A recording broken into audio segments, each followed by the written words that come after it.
ഇത് വേറൊന്നുമല്ല, ഇത് വിഷയം. പിന്നെന്താ? ഇത് മതം മാറ്റമാണ്. ഇപ്പം അതാണ് വിഷയം.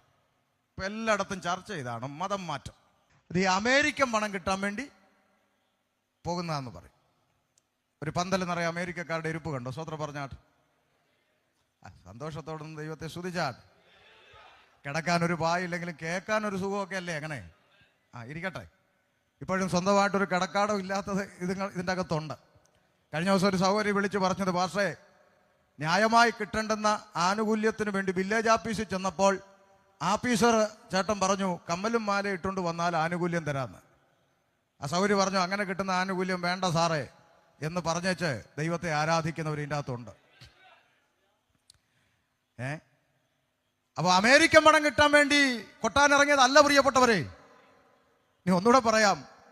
2002 ബാപ്പാടെ ഉമ്മയുടെയും കുടുംബത്തോട് ടാറ്റ പറഞ്ഞ് ഷമീർ അബ്ദുൽ സലാം ഈ പുസ്തകമെടുത്ത് എന്ന് കർത്താവിൻ്റെ പിന്നാലെ ഇറങ്ങിയോ അന്ന് ഉള്ള കിടക്കാടവും കൂടെ പോയി എന്നുള്ളതാണ് സത്യം. ഈ അടുത്തൊക്കെയാണ് വല്ലതും കിട്ടിയത്. സ്തോത്രം. അപ്പൊ അമേരിക്കൻ പണം കിട്ടാൻ വേണ്ടിയല്ല. തിരുവനന്തപുരം ഭാഗത്തേക്ക് കൺവെൻഷന് കടന്നു ചെന്നാൽ അവിടുത്തെ നോട്ടീസിൽ കാണുന്ന പേരുകൾ പലപ്പോഴും അത്ഭുതപ്പെടുത്തിയിട്ടുണ്ട്. പാസ്റ്റർ സുരേഷ്, സുമേഷ്, രതീഷ്, രമേശ്, നാരായണൻ, ഗോപാലകൃഷ്ണൻ, കുട്ടപ്പൻ, രാജപ്പൻ പാസ്റ്റർമാരാ. അനേക ആളുകൾ. മറുഭാഗത്ത് ഇപ്പൊ എന്നെ പോലെ pastor Siyad Muhammad, pastor Shajahab Malappuram, pastor Muneer, Rafeeq, Abdul Samad, Abdul Wahab, ഇങ്ങനെ അനേക ആളുകൾ, റംല തോമസ്, സൗദ ബീവി, അനേക ആളുകൾ യേശു ക്രിസ്തുവിന്റെ പിന്നാലെയാണ്. ഇനി ഒരു ഭാഗം പഠിക്കുമ്പോൾ ഫാദർ ജോർജ് മാത്യു പുതുപ്പള്ളി അച്ഛൻ, ഫാദർ മാർഷലിൻ ജെ മൊറൈസ് അച്ഛൻ, ഫാദർ ക്രിസ്പിൻ അച്ഛൻ, അങ്ങനെ അനേക അച്ഛന്മാര് 70-80 വയസ്സിലൊക്കെ കലക്കവെള്ളത്തിൽ മുങ്ങി സ്നാനപ്പെട്ട് പെന്തക്കോസുകാരുടെ കൂടെ കൂടുക. പ്രൈസല്ലോ. അപ്പൊ പിന്നെ സ്വാഭാവികമായിട്ടും ചർച്ച ഉണ്ടാകും. ഇവരൊക്കെ എന്തിനാ ഇങ്ങനെ പോകുന്നത്? നമ്മുടെ നാട്ടിലുള്ള ആളുകൾ തന്നെ അതിന് ഉത്തരം കണ്ടെത്തി. ഇവരിങ്ങനെ പോകുന്നത് നമുക്കറിയാം. അവര് ഇങ്ങനെ പോകാനുള്ള കാര്യം എന്താണ്? അപ്പൊ അടുത്ത ആൾ ചോദിക്കും, എന്നാടി കാര്യം എന്നാ അങ്ങനെ പോയ? അപ്പൊ പറയും, എൻ്റെ പേര് ഷമീർ എന്നാണ്, ബാപ്പാന്റെ പേര് അബ്ദുൽ സലാം എന്നും ഉമ്മാന്റെ പേര് ജമീല ബീവി എന്നുമാണ്. ഒരു പാരമ്പര്യ ഇസ്ലാമിക കുടുംബത്തിലാണ് ജനിച്ച് വളർത്തപ്പെട്ടത്. വളരെ ചെറിയ പ്രായത്തിൽ തലയിൽ തൊപ്പിയൊക്കെ ഇട്ട് വളരെ കുഞ്ഞു പ്രായത്തിൽ തന്നെ മദ്രസയിൽ കടന്നുപോയി. അതെന്തിനാ എന്ന് ചോദിച്ചാൽ ഒറ്റ ഉത്തരം, മതം പഠിക്കാൻ വേണ്ടി.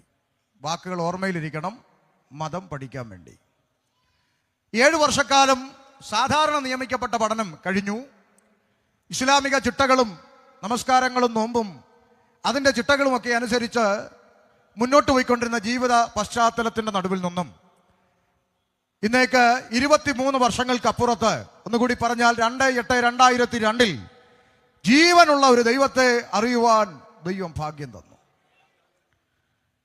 ജീവിക്കുന്ന ഒരു ദൈവമുണ്ട് എന്നുള്ള യാഥാർത്ഥ്യം തിരിച്ചറിഞ്ഞ് ഈ വേദപുസ്തകവുമായി 2002 വിശ്വാസ ജീവിതത്തിലേക്ക് ഇറങ്ങിത്തിരിക്കുമ്പോൾ പ്രതികൂലങ്ങളും പ്രതിസന്ധികളും കടന്നു വന്നു. എൻ്റെ അമ്മ ബൈബിൾ എടുത്ത് വലിച്ചെറിഞ്ഞ അനുഭവങ്ങൾ ഉണ്ടായി. എന്നാൽ ഇന്ന് എവിടെ പ്രാർത്ഥനയുണ്ടെന്ന് തപ്പി നടക്കുകയാണ്. അങ്ങനെ കൃപയാൽ മാതാവും സഹോദരങ്ങളും അടക്കം എല്ലാവരും വിശ്വാസ ജീവിതത്തിലേക്ക് കടന്നു വരുവാനിടയായി. ഇന്ന് കൃപയാൽ കഴിഞ്ഞ 23 വർഷങ്ങളായി വിശ്വാസ ജീവിതത്തിലും തുടർന്ന് കർത്താവിൻ്റെ മഹത്വമുള്ള വയലിലും ആയിരിക്കുന്നു. ഭാര്യ ഇവിടെയുണ്ട്. 2 കുഞ്ഞുങ്ങൾ കൃപയാൽ പഠനത്തിലായിരിക്കുന്നു. എന്തിനാ ഞാൻ ഇത്രയും ഒന്ന് പരിചയപ്പെടുത്തിയതെന്ന് ചോദിച്ചാൽ, ഈ കാലഘട്ടത്തിൽ നമ്മുടെ നാട്ടിൻപുറങ്ങളിലും മലയാളികൾ ഉള്ളിടത്തൊക്കെ ഒരു സംസാര വിഷയമുണ്ട്. എന്താണെന്ന് ചോദിച്ചാൽ, എന്തിനാണ് ഈ ആളുകളെല്ലാം ഇങ്ങനെ പോകുന്നത്? ഇപ്പൊ പ്രത്യേകിച്ച് ഭയങ്കര സംസാര വിഷയമാണ്. എന്തിനാണ് ഇവരെല്ലാം ഇങ്ങനെ പോകുന്നത്? അപ്പൊ അടുത്ത ആളുകൾ ഉത്തരം കണ്ടെത്തി. അവർ പറഞ്ഞു, ഇത് വേറൊന്നുമല്ല, ഇത് വിഷയം. പിന്നെന്താ? ഇത് മതം മാറ്റമാണ്. ഇപ്പൊ അതാണ് വിഷയം. ഇപ്പൊ എല്ലായിടത്തും ചർച്ച ചെയ്താണ് മതം മാറ്റം. നാളൊരു ചേച്ചി TV വന്നിട്ട് പറയാണ്, ഈ പെന്തക്കോസുകാര് ഉപദേശിമാരെ വീട്ടിൽ കയറ്റരുത്. എന്താന്ന് ചോദിച്ചു. അപ്പൊ ചേച്ചി പറയാണ്, അവർ 500 രൂപയും കഞ്ഞിയും പയറും കൊടുത്ത് ഞങ്ങളുടെ ആളുകളെയൊക്കെ മതം മാറ്റുന്നു എന്ന് പറഞ്ഞു. ഇപ്പം എനിക്ക് വന്ന 1-2 ചിന്ത ഞാനങ്ങ് പറയുക, പൊതുവേദി ആയതുകൊണ്ട്, പിന്നെ ലൈവും ഉണ്ടല്ലോ, കേൾക്കട്ടെ. അപ്പം എൻ്റെ ഒരു ചിന്ത എങ്ങനെയാ, അങ്ങനെ നമ്മൾ ആരെങ്കിലും 500 രൂപയും കഞ്ഞിയും പയറും കൊടുത്ത് മതം മാറ്റുന്നെങ്കിൽ വളരെ സിമ്പിളാണ്. ചേച്ചിക്ക് ഒരു 1000 രൂപയും ചിക്കൻ ഫ്രൈയും കൊടുത്ത് തിരിച്ചും കൊണ്ടുപോയാൽ പോരെ. വളരെ സിമ്പിൾ ഐഡിയ, അത്രേ ഉള്ളൂ. കഞ്ഞിക്കും പയറിനും ആരെങ്കിലും ഇങ്ങോട്ട് വന്നെങ്കിൽ ഒരു 1000 രൂപയും മുഴുത്തൊരു കോഴിക്കാലും കൊടുത്ത് നൈസാട്ടങ്ങ് കൊണ്ടുപോയാൽ പോരെ. വഴക്കില്ലല്ലോ, സിമ്പിളായിട്ട് കൊണ്ടുപോകാം. കഞ്ഞിയും പയറിനും കൊടുത്ത് ആരെങ്കിലും അങ്ങനെയൊക്കെ കൊണ്ട്. അല്ലെങ്കിൽ തന്നെ ഞാനോ ചിന്തിക്കട്ടെ, അപ്പൊ ഇത്രയും കാലം സേവിച്ചിരുന്ന ദൈവത്തിനൊക്കെ ഈ കഞ്ഞിയും പയറിന്റെ വില ഉള്ളോ? എന്നാ ഞാനൊരു ഓഫർ തരാം ഓതറയ്ക്ക്. ഈ പന്തലിൻ്റെ അകത്ത് ഒരു കൂട്ടം ജനവിരിപ്പുണ്ട്. ചേച്ചിയുടെ ആളുകൾ വല്ലതും ഉണ്ടെങ്കിൽ ഒരു 1000 5000 കോഴിക്കാലോ കാണിച്ച് ഇതിൻ്റെ അകത്തുനിന്ന് ഒരു 50 പേരെ കൊണ്ടുപോകാൻ ഒക്കുമെങ്കിൽ ഞാനും സഭാപാസ്റ്ററും ദൈവദാസന്മാരും സമ്മതിച്ചിരിക്കുന്നു, കൊണ്ടുപോകാം. അതിൻ്റെ പേര് നാളെ ഓതറ ഹർത്താലില്ല, ട്രാൻസ്പോർട്ടിന് ഞങ്ങൾ കല്ലെറിയത്തില്ല, മുണ്ടും മടക്കി കുത്തി തെറി വിളിക്കത്തില്ല, ഒരു കലാപവും ഇവിടെ ഇല്ല. 50 കുറഞ്ഞെങ്കിൽ ഒരു 100 പേരെ കൊണ്ടുപോയിക്കോട്ടെ. പക്ഷെ ഒരു കാര്യം അതിനോട് ചേർത്ത് പറയാം, അത് കഴിയുമ്പോൾ ഒരു ന്യൂനപക്ഷം ഇതിൻ്റെ അകത്ത് ശേഷിക്കും. ആ ന്യൂനപക്ഷത്തിന്റെ കഴുത്തലോട്ട് കത്തി വെച്ചിട്ട് യേശുവിനെ തള്ളിപ്പറയാൻ പറഞ്ഞാൽ അറുത്തിടുന്ന കഴുത്ത് നിലത്ത് കിടന്ന് 2 മിനിറ്റ് പ്രസംഗിക്കും. മറ്റൊരുത്തനിലും രക്ഷയില്ല. മാനവജാതിക്ക് രക്ഷ പ്രാപിപ്പാൻ ആകാശത്തിന്റെ കീഴിൽ മനുഷ്യരുടെ ഇടയിൽ യേശുക്രിസ്തു എന്ന ഏക നാമമല്ലാതെ മറ്റൊരു നാമമില്ലെന്ന് 2 മിനിറ്റ് പ്രസംഗിച്ചിട്ടെ ആ തല അവിടെ അവസാനിക്കത്തുള്ളൂ. കാരണം അവരാരും കഞ്ഞിക്കും പയറിനും വേണ്ടി ഇറങ്ങി തിരിച്ചതല്ല. മരണത്തിന്റെ അപ്പുറത്തൊരു ജീവിതമുണ്ട്, മരണത്തിന്റെ അപ്പുറത്തൊരു ജീവിതമുണ്ട് എന്ന യാഥാർത്ഥ്യം തിരിച്ചറിഞ്ഞ് യേശുക്രിസ്തുവിന്റെ പിന്നാലെ ഇറങ്ങി തിരിച്ചതാണ്. അപ്പൊ അതുകൊണ്ട് വെറുതെ ഞങ്ങളെ ആക്ഷേപിക്കരുത് പ്ലീസ്. ഈ കഞ്ഞിയും പയറും ഒക്കെ കൊടുത്ത് അങ്ങനെയൊന്നും ഞങ്ങളെ ആക്ഷേപിക്കരുത്. പിന്നെ പറയുന്ന ഒരു ആക്ഷേപമുണ്ട്, അത് ഇച്ചിരിയൊക്കെ സത്യമുണ്ട്. ഇവന്മാർ ഭയങ്കര ശബ്ദമാണ് അല്ലേ? അത് ഒരു പരിധി വരെ എന്നാ നിങ്ങളാരും മിണ്ടാത്ത സ്തോത്രം, ഒരു പരിധി വരെ ശരിയാ, ഭയങ്കര ശബ്ദമാണെന്ന് പറയും. അത് സത്യമാണ്, ഒരു നമുക്ക് ഇച്ചിരി ശബ്ദമുണ്ട്. എന്നാലും അതിൻ്റെ അകത്തൊരു നീതികേടുണ്ട്. എന്താ അങ്ങനെ പറയുന്നതിൽ ഒരു നീതികേടുണ്ട്? എന്താ? ഗുണ്ട് പൊട്ടിക്കുന്നവന്, ഓലപ്പടക്കം പൊട്ടിക്കുന്നവനെ നോക്കി ശബ്ദമാണെന്ന് പറയുന്നതിനകത്ത് എന്തുവാ നീതി? പറ. അവൻ പൊട്ടിക്കുന്നത് ഗുണ്ട്, നമ്മൾ പൊട്ടിക്കുന്നത് ഓലപ്പടക്കം. എന്നിട്ട് ഓലപ്പടക്കം പൊട്ടിക്കുന്നത് ശബ്ദം എന്ന് പറ, അത് നീതിയല്ല. 50,000 വാട്ട്സ് മുക്കിന് വെച്ച് കെട്ടി രാവും പകലും അടിക്കുന്നവനെ ഈ 5000 വാട്ട്സ് ശബ്ദമാണെന്ന് പറഞ്ഞാൽ അതൊക്കെ വെറുതെ ചുമ്മാ ഉടായിപ്പ് പരിപാടിയാണെന്ന് ഞാൻ പറയും. സ്തോത്രം. പിന്നെ ഇച്ചിരി ശബ്ദം ഉണ്ട്, തെറി വിളിച്ചിട്ടല്ലോ, നല്ല കാര്യം വിളിച്ചു പറഞ്ഞിട്ടല്ലേ. അപ്പൊ അതുകൊണ്ട് അത് വലിയൊരു പ്രശ്നമായി കാണുന്നില്ല. അപ്പൊ വിഷയം പറയാം. പിന്നെ എന്തിനാണ് ആളുകൾ യേശുവിന്റെ പിന്നാലെ പോകുന്നത്? അതാ കാര്യം, അതാ ചിന്താ വിഷയം. എന്തിനാ യേശുവിന്റെ പിന്നാലെ പോകുന്നത്? പോകേണ്ട ആവശ്യം എന്താ? അപ്പൊ എന്നെ കാണുമ്പോഴും ആളുകൾ ചോദിക്കും, ഷമീറെ എന്തിനാടാ നല്ലൊരു മതം വിട്ട് നീ പെന്തിക്കോസി തുള്ളാൻ പോയത്? പിന്നെ ചിലർ പിന്നെ പന്തക്കോസു, ബുന്തുകോസ്, പന്ത് കോസ്, ഇത് എന്ത് കോസാന്ന് പറയാൻ പോലും അറിയത്തില്ലെങ്കിലും അങ്ങ് ആക്ഷേപിക്കാൻ ഭയങ്കര താല്പര്യമാണ്. അപ്പൊ എന്തിനാ ഈ കോസിലോട്ട് പോയത് എന്നൊക്കെ ആക്ഷേപിക്കാറുണ്ട്. ഇന്ന് രാത്രി ഒറ്റ വാക്കിൽ ഇങ്ങനെ പറയാം, നീ എന്തുകൊണ്ടാണ് ഷമീറെ ക്രിസ്ത്യാനിയായത്, യേശുവിന്റെ പിന്നാലെ പോയത് എന്ന് ചോദിച്ചാൽ ഒത്തിരി കാരണങ്ങൾ എനിക്ക് പറയാനുണ്ടെങ്കിലും ഈ രാത്രി പ്രധാനമായൊരു കാര്യം പറയാം. ഈ പുസ്തകം തുടക്കം മുതൽ ഒടുക്കം വരെ പലതവണ വായിച്ചിട്ടും ഈ പുസ്തകത്തിനകത്ത് ഒരൊറ്റ പേപ്പറിൽ പോലും മതം പഠിപ്പിക്കുന്നതായി കണ്ടില്ല. ആർക്കെങ്കിലും പറയാമോ ഉണ്ടെന്ന്? ഈ പുസ്തകം തുടക്കം മുതൽ ഒടുക്കം വരെ പലതവണ വായിച്ചിട്ടും ഒരൊറ്റ പേപ്പറിന്റെ അകത്ത് പോലും മതം പഠിപ്പിക്കാത്തൊരു പുസ്തകമുണ്ടെങ്കിൽ ഇന്ന് രാത്രി ഞാൻ പ്രസംഗിക്കുന്ന വിശുദ്ധ ബൈബിൾ മാത്രമേ ഉള്ളൂ. എന്നിട്ട് നാട്ടുകാർ പറയുന്ന മതമാണ്. എനിക്ക് മനസ്സിലാകാത്ത അതാണ്. എടോ മനുഷ്യന്മാരെ, ഇതിൻ്റെ അകത്ത് മതമില്ലടോ, ഇതിനകത്ത് മതമില്ല. ചെറിയ പ്രായം മുതൽ 7 വർഷം തൊപ്പിയിട്ട് മദ്രസയിൽ പോയത് മതം പഠിക്കാനാ. ജനിപ്പിച്ച അപ്പനേക്കാളും നൊന്ത് പ്രസവിച്ച അമ്മയെക്കാളും മതത്തിനാണ് ഒന്നാം സ്ഥാനമെന്ന് പഠിപ്പിച്ചൊരു ചോരയ്ക്കകത്ത് നിന്ന് മതത്തെക്കുറിച്ചൊരു വാക്ക് പോലും പഠിപ്പിക്കാത്തൊരു പുസ്തകം കരങ്ങളിൽ ലഭിച്ചപ്പോൾ ഇന്ന് രാത്രി ഇതുമായി ഏത് തെരുക്കോണിൽ നിന്ന് ഈ പുസ്തകം പ്രസംഗിക്കുന്നതിൽ ഇന്ന് രാത്രി അഭിമാനിക്കുകയാണ്. മതം പഠിപ്പിക്കാത്ത പുസ്തകം. പിന്നെ എന്താ ഈ പുസ്തകം പഠിപ്പിക്കുന്നത്? പറയാം. മനുഷ്യനും സൃഷ്ടാവും അഥവാ ദൈവവും മനുഷ്യനും തമ്മിലുള്ള ബന്ധത്തെയാണ് ഈ പുസ്തകം എല്ലാ കാലത്തും ലോകത്തോട് സംസാരിച്ചു കൊണ്ടിരിക്കുന്നത്. അർത്ഥാൽ സൃഷ്ടിയായ മനുഷ്യൻ തന്നെ സൃഷ്ടിച്ച സൃഷ്ടാവിനെ തിരിച്ചറിയണം. അതാണ് ദൈവത്തിന്റെ ആഗ്രഹം. അതുകൊണ്ടൊരിക്കൽ പൗലോസ്ലീഹ ഇങ്ങനെ വിളിച്ചു പറഞ്ഞു. അപ്പോസ്തല പ്രവൃത്തി പഠിക്കുമ്പോൾ അവിടെ ഇങ്ങനെ രേഖപ്പെടുത്തി, അതുകൊണ്ട് മനുഷ്യന്മാരെ, പുരുഷന്മാരെ, നിങ്ങൾ ഈ വ്യർത്ഥ കാര്യങ്ങളൊക്കെ വിട്ടിട്ട് ആകാശവും ഭൂമിയും സമുദ്രവും അവയിലുള്ള സകലത്തെ ഉണ്ടാക്കിയ ജീവനുള്ള ദൈവത്തിങ്കലേക്ക് തിരിയണം. ഇന്ന് രാത്രി ഈ കൺവെൻഷന്റെ പ്രാരംഭ രാത്രി ഞങ്ങൾ മോദറക്കാരോട് പറയാൻ ഒന്നേ ഉള്ളൂ. മനുഷ്യന്മാരെ, നിങ്ങൾ ഈ വ്യർത്ഥമായ മണ്ടത്തരങ്ങളൊക്കെ വിട്ടേച്ച് ആകാശവും ഭൂമിയും സമുദ്രവും അവയിലുള്ള സകലത്തെ ഉണ്ടാക്കിയ ജീവനുള്ള ഒരു ദൈവമുണ്ട്. ഇന്ന് രാത്രി ജീവനുള്ള ദൈവത്തിങ്കലേക്ക് തിരിയണം. അതിനാണ് ഈ യോഗം. ആരാണ് ആ ദൈവം? എവിടെയാണ് ആ ദൈവത്തെ കാണാൻ പോകേണ്ടത്? എന്താണ് ചെയ്യേണ്ടത്? അതിനാ വായിച്ചത്. ഒരിക്കൽ ആ ദൈവം വേഷത്തിൽ മനുഷ്യനായി മനുഷ്യരുടെ ഇടയിലേക്ക് ഇറങ്ങി വന്നു. എന്തിന്? വായിച്ചു, അനേകരുടെ പാപങ്ങളെ ചുമപ്പാൻ. വേദപുസ്തകം വളരെ പ്രധാനമായി മനുഷ്യരോട് അറിയിച്ചുകൊണ്ടിരിക്കുന്ന ഒരു പ്രധാനപ്പെട്ട വിഷയം മനുഷ്യൻ പാപിയാണ് എന്നുള്ളതാണ്. കാലങ്ങളായി ദൈവത്തിന്റെ അഭിഷിക്തന്മാർ തെരുക്കോണുകളിലും വേദികളിലും മാറി മാറി വിളംബരം ചെയ്തു, മനുഷ്യൻ പാപത്തിലാണ്. എന്തുകൊണ്ട് മനുഷ്യൻ പാപത്തിലാണ്? ദൈവത്തോടൊപ്പം വസിക്കുവാൻ പുത്രത്വം എന്ന പദവിയിൽ സൃഷ്ടിക്കപ്പെട്ട മനുഷ്യൻ. ലൂക്കോസിന്റെ സുവിശേഷം 3-ാം അധ്യായം 38-ാമത്തെ തിരുവചന ഭാഗത്തിൽ രേഖപ്പെടുത്തി, ആദാം ദൈവത്തിന്റെ മകൻ അഥവാ ദൈവത്തോടൊപ്പം വസിക്കുവാൻ, വെയിലാറുമ്പോൾ ഇറങ്ങി വരുന്ന ദൈവ സാന്നിധ്യത്തിന്റെ നടുവിൽ ദൈവത്തോടൊപ്പം വസിക്കുവാൻ പുത്രത്വം നൽകപ്പെട്ട മനുഷ്യൻ.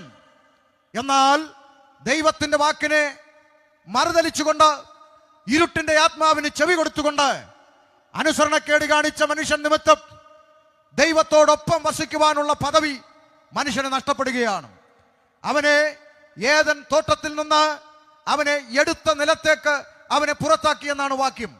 എടുത്ത നിലത്തേക്ക് തോട്ടത്തിൽ നിന്ന് പുറത്താക്കപ്പെട്ട മനുഷ്യൻ ദൈവത്തോടൊപ്പം വസിക്കുവാനുള്ള ആ പുത്രത്വം നഷ്ടപ്പെട്ടവനായി മാറി.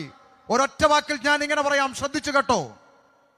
മനുഷ്യൻ ദൈവത്തോടൊപ്പം വസിക്കണമെന്ന് ദൈവം ആഗ്രഹിച്ച മനുഷ്യൻ, പാപം കൂടാതെ നിത്യതയോളം ദൈവത്തോടൊപ്പം ഒന്നിച്ചിരിക്കണമെന്ന് ദൈവം ആഗ്രഹിച്ച മനുഷ്യൻ പാപത്തിൽ വീണുപോയപ്പോൾ മനുഷ്യൻ ദൈവത്തിന്റെ സന്നിധിയിൽ നിന്ന് പുത്രത്വം നഷ്ടപ്പെട്ട് പുറത്താക്കപ്പെടുന്നു.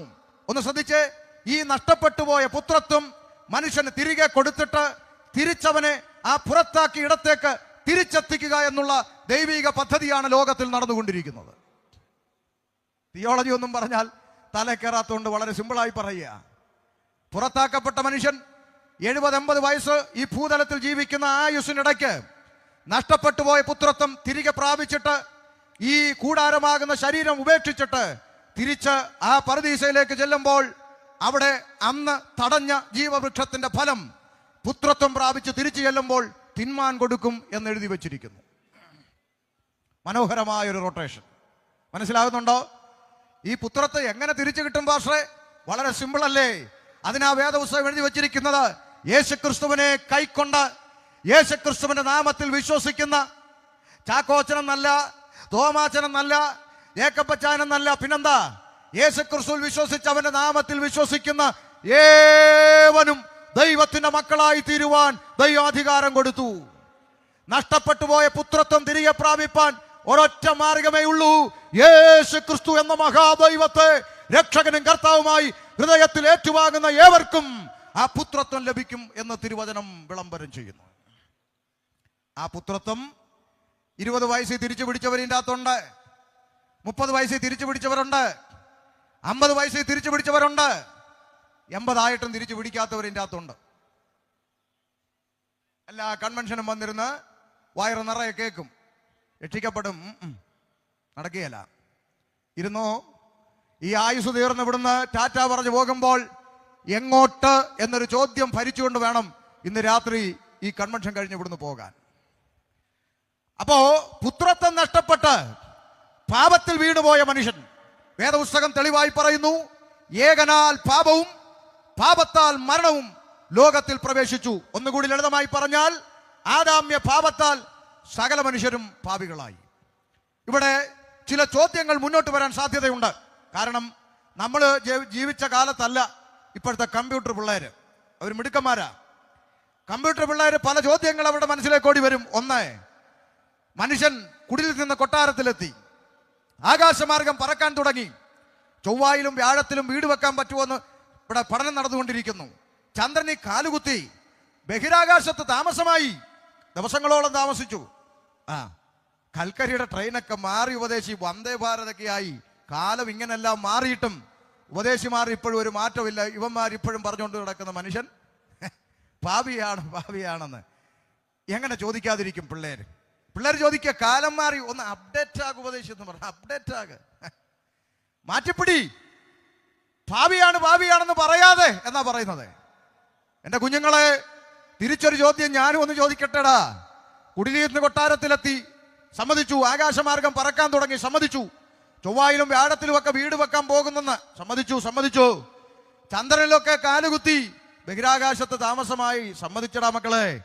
കൽക്കരി ട്രെയിൻ മാറി വന്ദേ ഭാരതായതും ഉപദേശി സമ്മതിച്ചു. പക്ഷെ ഒരു ചെറിയ ചോദ്യം, ഒരു കുഞ്ഞു ചോദ്യം. കൽക്കരി ആയിക്കോട്ടെ വന്ദേ ഭാരത് ആയിക്കോട്ടെ, രണ്ടിൻ്റെയും പേര് ട്രെയിൻ എന്നാ അല്ലേ? ട്രെയിനാ. ഈ ട്രെയിനിൻ്റെ അകത്ത് യാത്ര ചെയ്തിട്ടുള്ളവർക്കറിയാം, അതിൻ്റെ അകത്ത് ടോയ്ലറ്റ് എന്ന് പറഞ്ഞൊരു സംവിധാനമുണ്ട്. ടോയ്ലറ്റ്. ആ ടോയ്ലറ്റിൻ്റെ അകത്ത് ഒരു 50 രൂപയുടെ സ്റ്റീൽ കപ്പ് ഇപ്പോഴും ചങ്ങലക്കിട്ടാ വെച്ചേക്കുന്നത്. അതിന് മാറ്റം വന്നിട്ടില്ല. സംശയം ഉണ്ടെങ്കിൽ യാത്ര ചെയ്ത് നോക്കാം. കാലം മാറി, ടെക്നോളജി, ഇന്റർനെറ്റും സയൻസും ശാസ്ത്രവും എല്ലാം മാറിയിട്ടും ഈ ട്രെയിനിന്റെ ടോയ്ലറ്റിലിരിക്കുന്ന 50 രൂപയുടെ സ്റ്റീൽ കപ്പ് എന്തിനാണ് ചങ്ങലക്കിട്ട് വെച്ചേക്കുന്നതെന്ന് മനസ്സിലായില്ലെങ്കിൽ പറഞ്ഞു തരാം. തരം കിട്ടിയാൽ കക്കൂസേന്ന് കപ്പടിച്ചുകൊണ്ട് പോകുന്നവൻ ഇവിടെ ഉണ്ടെന്ന്. ഉത്തരം അത്രയേ ഉള്ളൂ, സിമ്പിളാണ്. എല്ലാ മേഖലയിലും മാറ്റം വന്നു. പക്ഷേ തരം കിട്ടിയാൽ കപ്പടിച്ചുകൊണ്ട് വേണ്ട. നിങ്ങൾ ഈ കല്ലിശ്ശേരി SBIയിലോ അല്ലെങ്കിൽ ഫെഡറൽ ബാങ്കിലോ ഒക്കെ ചെന്ന് നോക്കിയാൽ 5 രൂപയുടെ ലക്ഷ്മി പേന നൂല് കൊണ്ട് കെട്ടിയിട്ടേക്കുന്നു. അതെന്തിനാ? ബാങ്കിൽ വരുന്നത് ഒന്നുകിൽ പണമിടാൻ അല്ലെങ്കിൽ പണമെടുക്കാൻ. മാന്യന്മാർ വരുന്നിടത്ത് 5 രൂപ വിലയുള്ള പേന ഇപ്പോഴും നൂല് കൊണ്ട് കെട്ടിയിട്ടേക്കുന്നെങ്കിൽ അതിന് ഒറ്റ അർത്ഥമേ ഉള്ളൂ, തരം കിട്ടിയാൽ 5 രൂപയുടെ പേന അടിച്ചുകൊണ്ട് പോകുന്നവനും ഇവിടെ ഉണ്ട്. ചുരുക്കി പറഞ്ഞാൽ പല മേഖലകളിലും മാറ്റം വന്നെങ്കിലും മാറ്റം വരാത്തൊരു മേഖലയുണ്ട് സ്നേഹിതരെ. അതാണ് മനുഷ്യൻ എന്ന് പറയുന്ന ഇരുകാലിയുടെ സ്വഭാവത്തിന് ഒരു മാറ്റവും വന്നിട്ടില്ല. മനുഷ്യന്റെ ധാർമ്മികത മേപ്പോട്ടല്ല പോകുന്നത്, കീപ്പോട്ട് പോയിക്കൊണ്ടിരിക്കുന്നു. കണ്ടുപിടുത്തങ്ങളും ടെക്നോളജിയും ശാസ്ത്രവും സയൻസും എല്ലാം ഉയർച്ച പ്രാപിച്ച് മുന്നോട്ട് പോകുമ്പോൾ ഈ ഇരുകാലി മനുഷ്യന്റെ ധാർമ്മികത മാത്രം കീപ്പോട്ട് പോയിക്കൊണ്ടിരിക്കുക. അത് തെളിവായി അങ്ങ് പറഞ്ഞാൽ, പണ്ട് സ്വന്തം പെൺകുഞ്ഞുങ്ങളെ എങ്കിലും വെറുതെ വിടുമായിരുന്നെങ്കിൽ ഇന്ന് സ്വന്തം പെൺമക്കളെ പോലും വെറുതെ വിടാത്ത ചെകുത്താന്മാരായി ഇരുകാലി മനുഷ്യൻ മാറിക്കഴിഞ്ഞിരിക്കുന്നു. എന്നെ കേൾക്കുന്ന ആർക്കെങ്കിലും ഇത് നിഷേധിക്കാൻ പറ്റുമോ? പറ. ദൈവങ്ങളോ വിശ്വാസങ്ങളോ ഗ്രന്ഥങ്ങളോ ഒന്നും ഇല്ലാത്ത മനുഷ്യന്മാരല്ല ഇത് ചെയ്യുന്നത്. മനുഷ്യന്മാരാന്നേ ഉള്ളൂ. മൃഗങ്ങൾ ചിലപ്പോൾ ചെയ്യൂല. ആകാശത്തൊരു പരുന്ത് വട്ടമിട്ട് പറക്കുമ്പോൾ ഭൂതലത്തിൽ നിൽക്കുന്ന കോഴിയമ്മ ചിറക് വിരിച്ച് കുഞ്ഞുങ്ങളെ ചിറകിനകത്താക്കി സംരക്ഷിക്കുന്ന ഒരു അമ്മ മനസ്സ് ഒരു കോഴിയമ്മയിൽ നമ്മൾ കാണുമ്പോൾ, കാമുകനോടൊപ്പം ജീവിക്കാൻ നൊന്ത് പ്രസവിച്ച ചോരക്കുഞ്ഞിനെ തീരദേശത്തിന്റെ കടൽ ഭിത്തിയിൽ എറിഞ്ഞു കൊന്ന അമ്മ ആലപ്പുഴയിൽ നിൽക്കുന്നു. കോഴിയമ്മയാ നല്ലതല്ലേ? സ്തോത്രം. മനസ്സിലാവുന്നുണ്ടോ? മിണ്ടാപ്രാണിയായ ഒരു കോഴി മുട്ടയിട്ടാൽ കൂകി വിളിച്ച് 10 പേരെ അറിയിക്കും. അത് കേൾക്കുമ്പോൾ അമ്മ പറയടി കോഴി കൂവുന്നടി, മുട്ടയിട്ടോന്ന് നോക്ക്, അതൊരു സിഗ്നലാണ്. അങ്ങനെ കോഴിയമ്മ ഒരു മുട്ടയിട്ടാൽ കൂകി വിളിക്കുന്ന നാട്ടിൽ നിങ്ങൾ അറിഞ്ഞോ നാട്ടാരെ? ഈ അടുത്ത കാലത്ത് ഒരു അമ്മ KSRTC ബസിന്റെ പുറകരത്തെ സീറ്റിൽ മുട്ടയിട്ടേച്ച് ഞാനൊന്നും അറിഞ്ഞില്ലേ എന്ന് പറഞ്ഞ് ഇറങ്ങി അങ്ങ് പോയി. കൂകിയതുമില്ല, വിളിച്ചതുമില്ല, ആരും ഒട്ട് അറിഞ്ഞതുമില്ല. മുട്ട ഇപ്പൊ അമ്മത്തൊട്ടിലിൽ അനാഥയായി വളരുന്നു. കോഴിയമ്മ നല്ലത്. മനസ്സിലാകുന്നുണ്ടോ? മാറ്റം വരാത്തതൊന്ന് ഇപ്പോഴും ഉണ്ട്. മനുഷ്യന്റെ സ്വഭാവം, അവന്റെ ധാർമ്മികത. കഴിഞ്ഞ 3 ആഴ്ച മുമ്പ് കാസർഗോഡ് ഒരു വിവരം, 10 മാസം നൊന്ത് പ്രസവിച്ച പെറ്റ അമ്മയെ ഉപദ്രവിച്ച് ഗർഭാവസ്ഥയിൽ എത്തിച്ചത് സ്വന്തം മകനെന്ന്. ഇതൊക്കെ സാക്ഷര കേരളം എന്ന് പറയുന്ന ഈ നാട്ടിൽ തന്നെയാണ് ഇതൊക്കെ നടക്കുന്നതെന്ന് പറയുമ്പോൾ തലയ്ക്കകത്ത് അല്പമെങ്കിലും ആള് താമസമുള്ള മനുഷ്യ കുത്തിയിരുന്ന് ചിന്തിക്ക്. ഇരട്ട ചങ്കുള്ള നേതാവ് ഭരിച്ചിട്ടും മികച്ച പോലീസ് സംവിധാനങ്ങൾ ഉണ്ടായിട്ടും ഏതെല്ലാം ടെക്നോളജികളും കണ്ടുപിടുത്തങ്ങളും നിലവിൽ വന്നിട്ടും എന്ത് മനുഷ്യനിൽ നിന്ന് പുറത്തു വരുന്ന ഈ കുറ്റകൃത്യങ്ങൾക്ക് തടയിടാൻ ഇവിടെ ഒരു സംവിധാനത്തിന് കഴിയാത്തതെന്ന് ചോദിച്ചാൽ ഉത്തരം ഒന്നേ ഉള്ളൂ: പാപത്തെ അറസ്റ്റ് ചെയ്യാനുള്ള ഒരു സംവിധാനം നിലവിൽ വന്നിട്ടില്ല. അതുകൊണ്ട് ഇത് തുടരും. പാപത്തെ അറസ്റ്റ് ചെയ്യാനുള്ള സംവിധാനം ഈ പുസ്തകത്തിനകത്ത് മാത്രമേ ഉള്ളൂ. മനസ്സിലാകുന്നുണ്ടോ? ഇത് ചുമ്മാ കുഞ്ഞുകളിയൊന്നും അല്ല സ്നേഹിതരെ. പെന്തിക്കോസ്, പുന്തുക്കോസ്, പന്തുക്കോസ് എന്നൊക്കെ കേൾക്കുമ്പോൾ ഇച്ചിരി പരിഹാസമൊക്കെ ഉണ്ട്, ശരിയാ. ദൈവകുഞ്ഞുങ്ങൾ ഉപവസിച്ച് പ്രാർത്ഥിക്കുന്ന ആരാധന പണ്ട് കൂട്ടുകാരുമായി പുറത്തു നിന്ന് ജനലിലൂടെ കണ്ട് ചിരിക്കാൻ വേണ്ടി പോയിട്ടുണ്ട്. ഉപവാസ പ്രാർത്ഥനയ്ക്ക് കൈയടിച്ച് ഒന്ന് വിറച്ചിരുന്ന് ആരാധിക്കുന്ന ദൈവമക്കളെ കണ്ട് ജനലിന്റെ വെളിയിൽ കൂടെ നോക്കി അട്ടഹസിച്ച് ചിരിച്ചിട്ടുണ്ട് ഞാൻ. എന്നാൽ ഇന്ന് അഭിമാനത്തോടെ ഞാനൊരു പെന്തക്കോസ്തുകാരനാണെന്ന് പറയുന്നതിൽ ഇന്ന് രാത്രി അഭിമാനിക്കുകയാണ്. കാരണം ഇതൊരു കളിയല്ല, ഇതിന്റെ അകത്ത് ചില സത്യങ്ങളുണ്ട്. അപ്പോൾ മനുഷ്യൻ പാപിയാണ് എന്നുള്ളത് വാക്കും ഭാഷണവും കൂടാതെ മനുഷ്യൻ നമ്മുടെ മുമ്പിൽ ഓരോ ദിവസവും സിറ്റൗട്ടിൽ പറന്നു വീഴുന്ന പത്രങ്ങളിലൂടെ തെളിവാക്കിക്കൊണ്ടിരിക്കുന്നു. അപ്പൊ പാപിയാണ്. അപ്പോഴടുത്തൊരു ചോദ്യം, എന്താ അത് ശരി, അപ്പൊ പണ്ടങ്ങാണ്ട് ഒരു ആന്റി ഒരു ആപ്പിൾ തിന്നേനാണോ ഇത്രയും വലിയ പാപം? ആ സ്ത്രീ ഒരു ആപ്പിൾ തിന്നു, കെട്ടിയവനോട് സ്നേഹമുള്ളവളായതുകൊണ്ട് ഇച്ചിരി കെട്ടിയവനും കൊടുത്തു. അതിനിപ്പോ ഇത്രയും വലിയ വിഷയമാക്കേണ്ടതുണ്ടോ? പറയുന്ന കേട്ടാത്തൊന്നും ആ പെണ്ണുമ്പിള്ള മരത്തിലെ പഴമെല്ലാം കൂടെ പറിച്ച് ചന്തയിൽ കൊണ്ടുപോയി വിറ്റെന്ന്. അങ്ങനൊന്നും ഇല്ലല്ലോ. ഒരു പഴം, ശ്രദ്ധിച്ചേ, നിസാരം ഒരു പഴം തിന്നതാണോ പാപം? അല്ല. പിന്നെ എന്താന്ന് ചോദിച്ചാൽ ഒറ്റ വാക്കി പറഞ്ഞാൽ നിയമലംഘനം. നമ്മുടെ നാട്ടിലൊരു ചെറുപ്പക്കാരൻ, ഒരു പയ്യൻ, ഈ നാട്ടിൽ പോലീസ് സംവിധാനം വെച്ചിരിക്കുന്ന ട്രാഫിക് സിഗ്നൽ ലൈറ്റ് ഒരു കല്ലെടുത്ത് എറിഞ്ഞു പൊട്ടിച്ചു എന്നിരിക്കട്ടെ. ഒരു ലൈറ്റേ പൊട്ടിയുള്ളൂ, ഒറ്റ ബൾബേ പൊട്ടിയുള്ളൂ.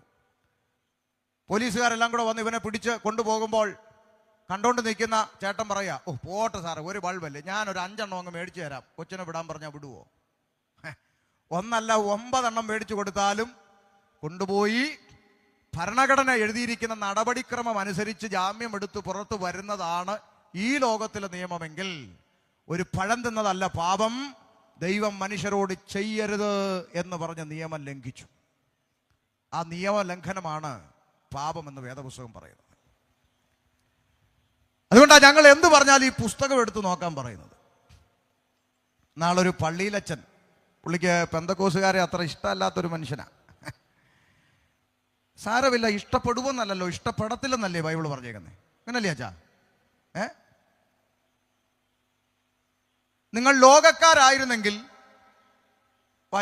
യോഹന്നാൻ 15:19, നിങ്ങൾ ലോകക്കാരായിരുന്നെങ്കിൽ ലോകം തനിക്ക് സ്വന്തമായതിന് സ്നേഹിക്കുമായിരുന്നു. അടുത്ത വാക്ക് വായിച്ച മോനെ. എന്നാൽ നിങ്ങൾ ലോകക്കാരായിരിക്കാതെ ഞാൻ നിങ്ങളെ ലോകത്തിൽ നിന്ന് തിരഞ്ഞെടുത്തത് കൊണ്ട് ലോകം നിങ്ങളെ പകയ്ക്കുന്നു. എഴുതി വെച്ചേക്കുക.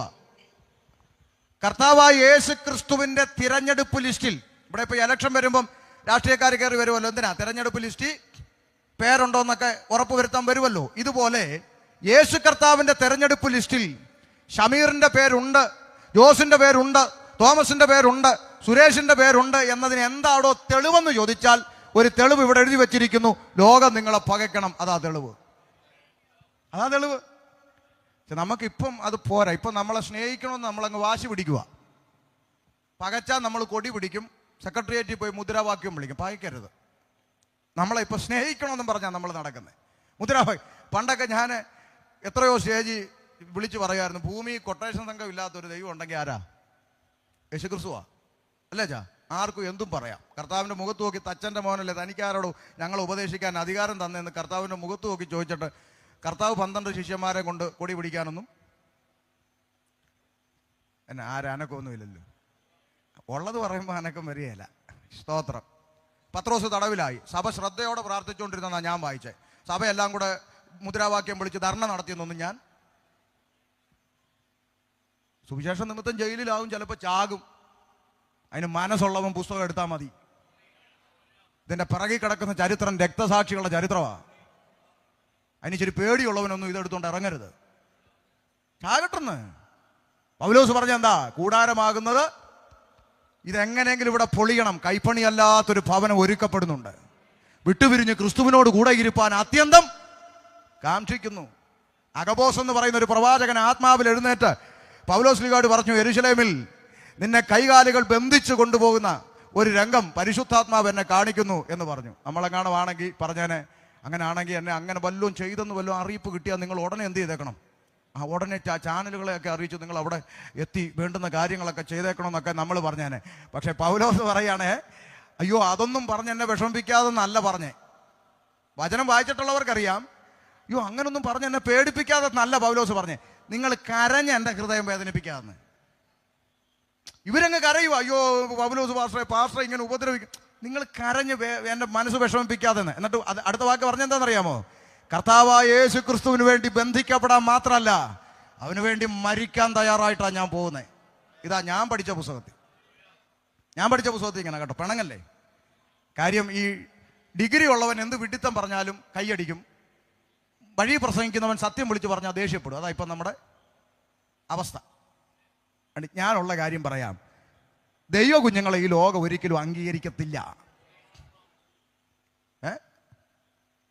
ലോകമേതും അങ്ങനല്ലേ പാടിയേ? ആ പാട്ട് മാറ്റി എഴുത. അത്രയും പറഞ്ഞ് ഞാൻ ആ ഭാഗം വിടുന്നു. അല്ല ഇനി പറഞ്ഞ ഇവർ വിഷമിക്കും. കാര്യം വിഷയം മാറിപ്പോ. ഇല്ല തിരിച്ചു വരിക. അപ്പൊ ഡിഗ്രി ഉള്ള പിള്ളേർ പറയും, ഒരു പഴം തിന്നതാണോ പാപമല്ല, തമ്പുരാൻ അരുതെന്ന് പറഞ്ഞത് ചെയ്തു, അതാ പാപം. അപ്പൊ അടുത്തൊരു ചോദ്യം, അങ്ങനെയാണെങ്കിൽ ആദാമ്യ പാപ നിമിത്തം സകല മനുഷ്യരും പാപിയാണെങ്കിൽ നിങ്ങൾ ക്രിസ്ത്യാനികളങ്ങ് ആയാൽ പോരെ? ഞങ്ങൾ ഈ ഹിന്ദുക്കളെയും മുസ്ലിങ്ങളെയും കൂടെ ചേർത്ത് പാപി എന്ന് വിളിക്കുന്നത് എന്തിനാ? നല്ല ചോദ്യമാണ്, മനോഹരം. നിങ്ങൾ ക്രിസ്ത്യാനികളങ്ങ് പാപി ആയിക്കോ, ഞങ്ങൾ ഹിന്ദുക്കളെയും മുസ്ലിങ്ങളെയും കൂടെ ചേർത്ത് പാപി എന്ന് വിളിക്കുന്നത് എന്തിനാ?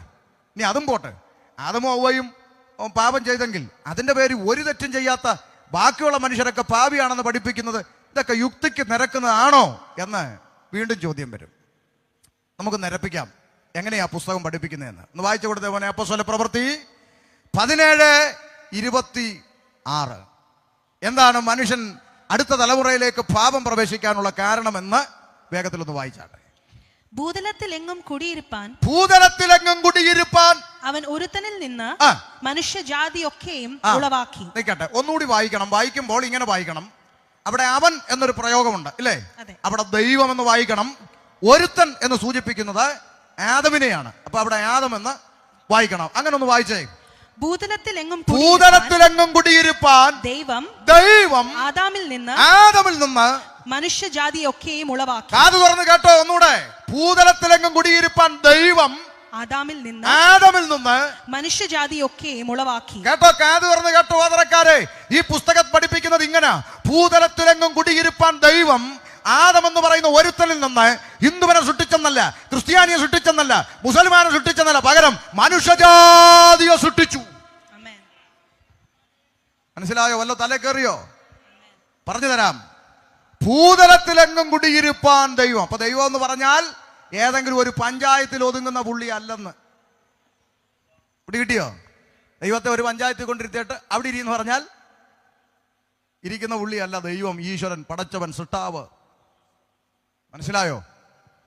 ഭൂതലത്തിലേക്കും കുടിയിരിക്കുന്നവൻ സൃഷ്ടാവ്. ഒരു പഞ്ചായത്തിൽ ഒതുക്കാൻ പറ്റുന്നവനല്ല ദൈവം. ഒരു ജില്ലക്കകത്ത് തളച്ചിടാൻ പറ്റുന്നവനല്ല ഈശ്വരൻ.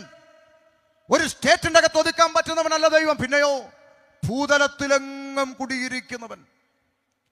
അപ്പൊ അതിനോട് ചേർന്ന് അടുത്ത ചോദ്യം വരും, എവിടാ പാസ്റ്ററെ ദൈവം കുടിയിരിക്കുന്നേ? എവിടാ കുടിയിരിക്കുന്നേ? വായിച്ചു കൊടുമോനെ. അതിന്റെ 24 വായിച്ചുകൂടെ. ലോകവും അതിൽ കാണുന്ന സകലവും ഉണ്ടാക്കിയ ദൈവം സ്വർഗത്തിനും ഭൂമിക്കും നാഥനാകൊണ്ട് കൈപ്പണിയായ കെട്ടിടങ്ങളിൽ വാസം ചെയ്യുന്നില്ല. കേട്ടോ ഓതരക്കാരൊന്നുകൂടെ കേട്ടോ. ലോകവും അതിൽ കാണുന്ന സകലവും ഉണ്ടാക്കിയ സൃഷ്ടിച്ച സൃഷ്ടാവായ മഹാദൈവം സ്വർഗത്തിനും ഭൂമിക്കും നാഥനാകൊണ്ട് മനുഷ്യന്റെ കൈപ്പണിയായ കെട്ടിടങ്ങളിൽ ദൈവം കുടിയിരിക്കുന്നില്ല. മനസ്സിലായോ? മൂക്കി ശ്വാസമുള്ള പേട്ട് മനുഷ്യൻ മേപ്പോട്ട് വലിക്കുന്ന ശ്വാസം കീപ്പോട്ട് വിടാൻ കഴിയാതെ പോയാൽ വാഴപ്പുണ്ടി പോലെ കിടക്കുന്ന പേട്ട് മനുഷ്യനാണോ സകലത്തെയും സൃഷ്ടിച്ച മഹാദൈവത്തെ കൺട്രോൾ ചെയ്യുന്നത്? എടാ, മൂക്കി ശ്വാസമുള്ള പേട്ട് മനുഷ്യന്റെ കൽപ്പനയ്ക്കനുസരിച്ച് ഇരിക്കാനും എഴുന്നേക്കാനും നടക്കാനും കിടക്കാനും അടയ്ക്കാനും തുറക്കാനും നിന്റെ കീഴെ പണിയെടുക്കുന്ന ബംഗാളിയല്ല ദൈവം. നിന്റെ കീഴെ പണിയെടുക്കുന്ന ബംഗാളിയോട് പറഞ്ഞാൽ അവൻ കേക്ക് ശരി സേട്ടാ അങ്ങനെ ചെയ്യാം സേട്ടാ എന്ന് പറയും. അങ്ങനെ കേൾക്കുന്ന ഒരുത്തനല്ല ദൈവം. MBBS-ഉം MD-യും ഡിഗ്രിയൊക്കെ പഠിച്ച ഡോക്ടർമാര് അവരെ കൊണ്ടാവുന്ന പണി 58 ചെയ്ത ഒടുവിൽ പറയുന്ന ഒരു പദമുണ്ട്, ഞങ്ങളെ കൊണ്ടാകുന്നത് ഞങ്ങൾ ചെയ്തു, ഇനി നിങ്ങൾ ദൈവത്തോട് പ്രാർത്ഥിക്കാൻ. സകല ഡിഗ്രിക്കും മേലെയാണ് ദൈവം. മൂക്കി ശ്വാസമുള്ള പേട്ട് മനുഷ്യന്റെ കൽപ്പനയ്ക്കനുസരിച്ച് താളം ചവിട്ടുന്നവനല്ല ദൈവം. അത് നമ്മുടെ അകത്തുള്ളവരും കൂടെ ഒന്ന് പഠിക്കേണ്ടതാണ്. പേട്ട് പിള്ളേർ സ്റ്റേജിൽ കയറി കിടന്നുകൊണ്ട് ആത്മാവ് ഇപ്പോൾ തന്നെ വ്യാപരിക്കട്ടെ, കയറട്ടെ, ഇറങ്ങട്ടെ. നീ പറയുമ്പോൾ കയറാനും ഇറങ്ങാനും നിന്റെ വേലക്കാരനല്ല പരിശുദ്ധാത്മാവ്. അകത്തും കൂടെ മനസ്സിലാക്കാൻ വേണ്ടി പറയുക. പാട്ട് എനിക്ക് കുറച്ചുകൂടി ഇഷ്ടപ്പെട്ടതുകൊണ്ട്, കാര്യം വേലത്തരങ്ങളൊന്നുമില്ലായിരുന്നു. എന്തെല്ലാം വേലത്തരങ്ങളാണ് ഓരോ സ്റ്റേജിൽ കാണും. മനോഹരമായി പാടി ഇങ്ങനെ തന്നെ നിൽക്കണം, ട്രെൻഡിനനുസരിച്ച് മാറരുത്, ഇങ്ങനെ തന്നെ നിൽക്കട്ടെ. എന്തെല്ലാം ട്രെൻഡാ. വെളിച്ചം ദുഃഖമാണ് ഉണ്ണി, ഇരുട്ടല്ലോ സുഖപ്രദം. വെളിച്ചമൊക്കെ അണച്ച് മിന്നിത്തിളങ്ങുന്ന ലൈറ്റൊക്കെ ഇട്ട് DJ പരുവത്തിലായിപ്പോൾ. അത് ഞാൻ ഉപവാസ പ്രാർത്ഥനയ്ക്ക് പറയാം, പോട്ടെ. അപ്പൊ ശ്രദ്ധിച്ചേ, മൂക്കി ശ്വാസമുള്ള പേട്ട് മനുഷ്യന്റെ കൽപ്പനയ്ക്കനുസരിച്ച് താളം ചവിട്ടുന്നവനല്ല സൃഷ്ടാവ്. അതൊരു കുഞ്ഞിന് മനസ്സിലാകുന്ന ഭാഷ വേണമെങ്കിൽ അങ്ങ് പറയാം. മനുഷ്യനെ സൃഷ്ടിച്ചത് ആര്? പറ ഉറക്കെ പറ. ഒന്നുകൂടെ ചോദിക്കട്ടെ, മനുഷ്യനെ സൃഷ്ടിച്ചത് ആര്? ദൈവം. ഇനി ഒരു ചോദ്യം കൂടെ ചോദിക്കുക, അതേ സ്പീഡിൽ ഉത്തരം പറയണം. ചോദിക്കാം, ഒന്നുകൂടെ ചോദിക്കാം. മനുഷ്യനെ സൃഷ്ടിച്ചത് ആര്? ഇന്ന് ദൈവത്തെ സൃഷ്ടിക്കുന്ന ആര്? അത് തന്നെ കാര്യം. സിമ്പിൾ, അതിന് ഡിഗ്രി ഒന്നും വേണ്ട.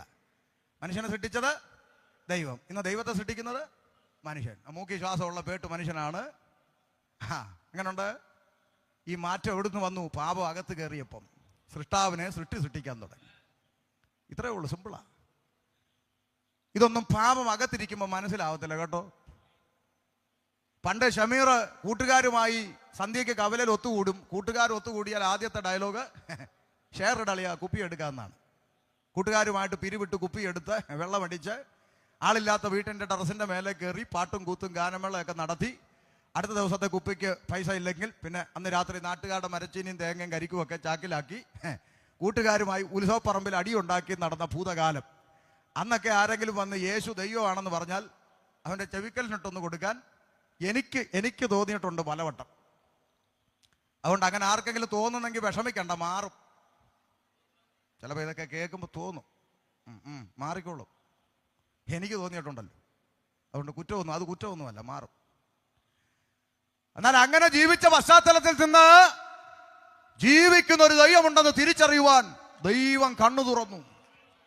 അതുകൊണ്ടാണ് ഇന്ന് രാത്രി ഇവിടെ നിന്ന് വിളിച്ചു പറയുന്നത്, സൃഷ്ടാവിനെ അറിയണം. അതിനായി യോഗം, വേറെ ഒന്നിനുമല്ല.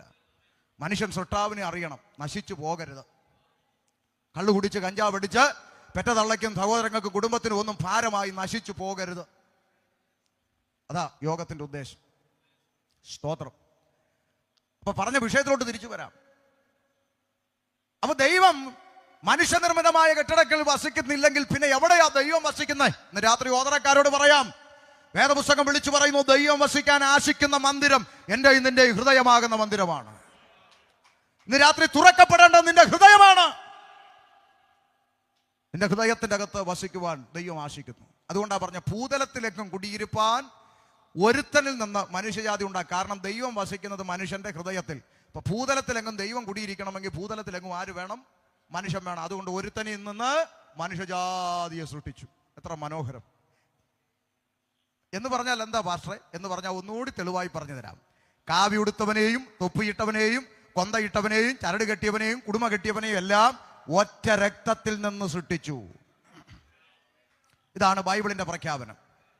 അതുകൊണ്ട് ഓതറക്കാരോട് ഞാൻ ഈ ഉച്ചഭാഷയിലൂടെ ചോദിക്കുക, കാവി ഉടുത്തവനും തൊപ്പിയിട്ടവനും കൊന്തയിട്ടവനും ചരട് കെട്ടിയവനും കുടുമ കെട്ടിയവനെല്ലാം ഒരൊറ്റ രക്തത്തിന്റെ ഉടമയാണെന്ന് പഠിപ്പിക്കുന്ന ഈ പുസ്തകത്തെ അല്ലാതെ വേറെ ഏത് പുസ്തകമാണ് ഞങ്ങൾ പ്രസംഗിക്കേണ്ടതെന്ന് പറഞ്ഞതാ.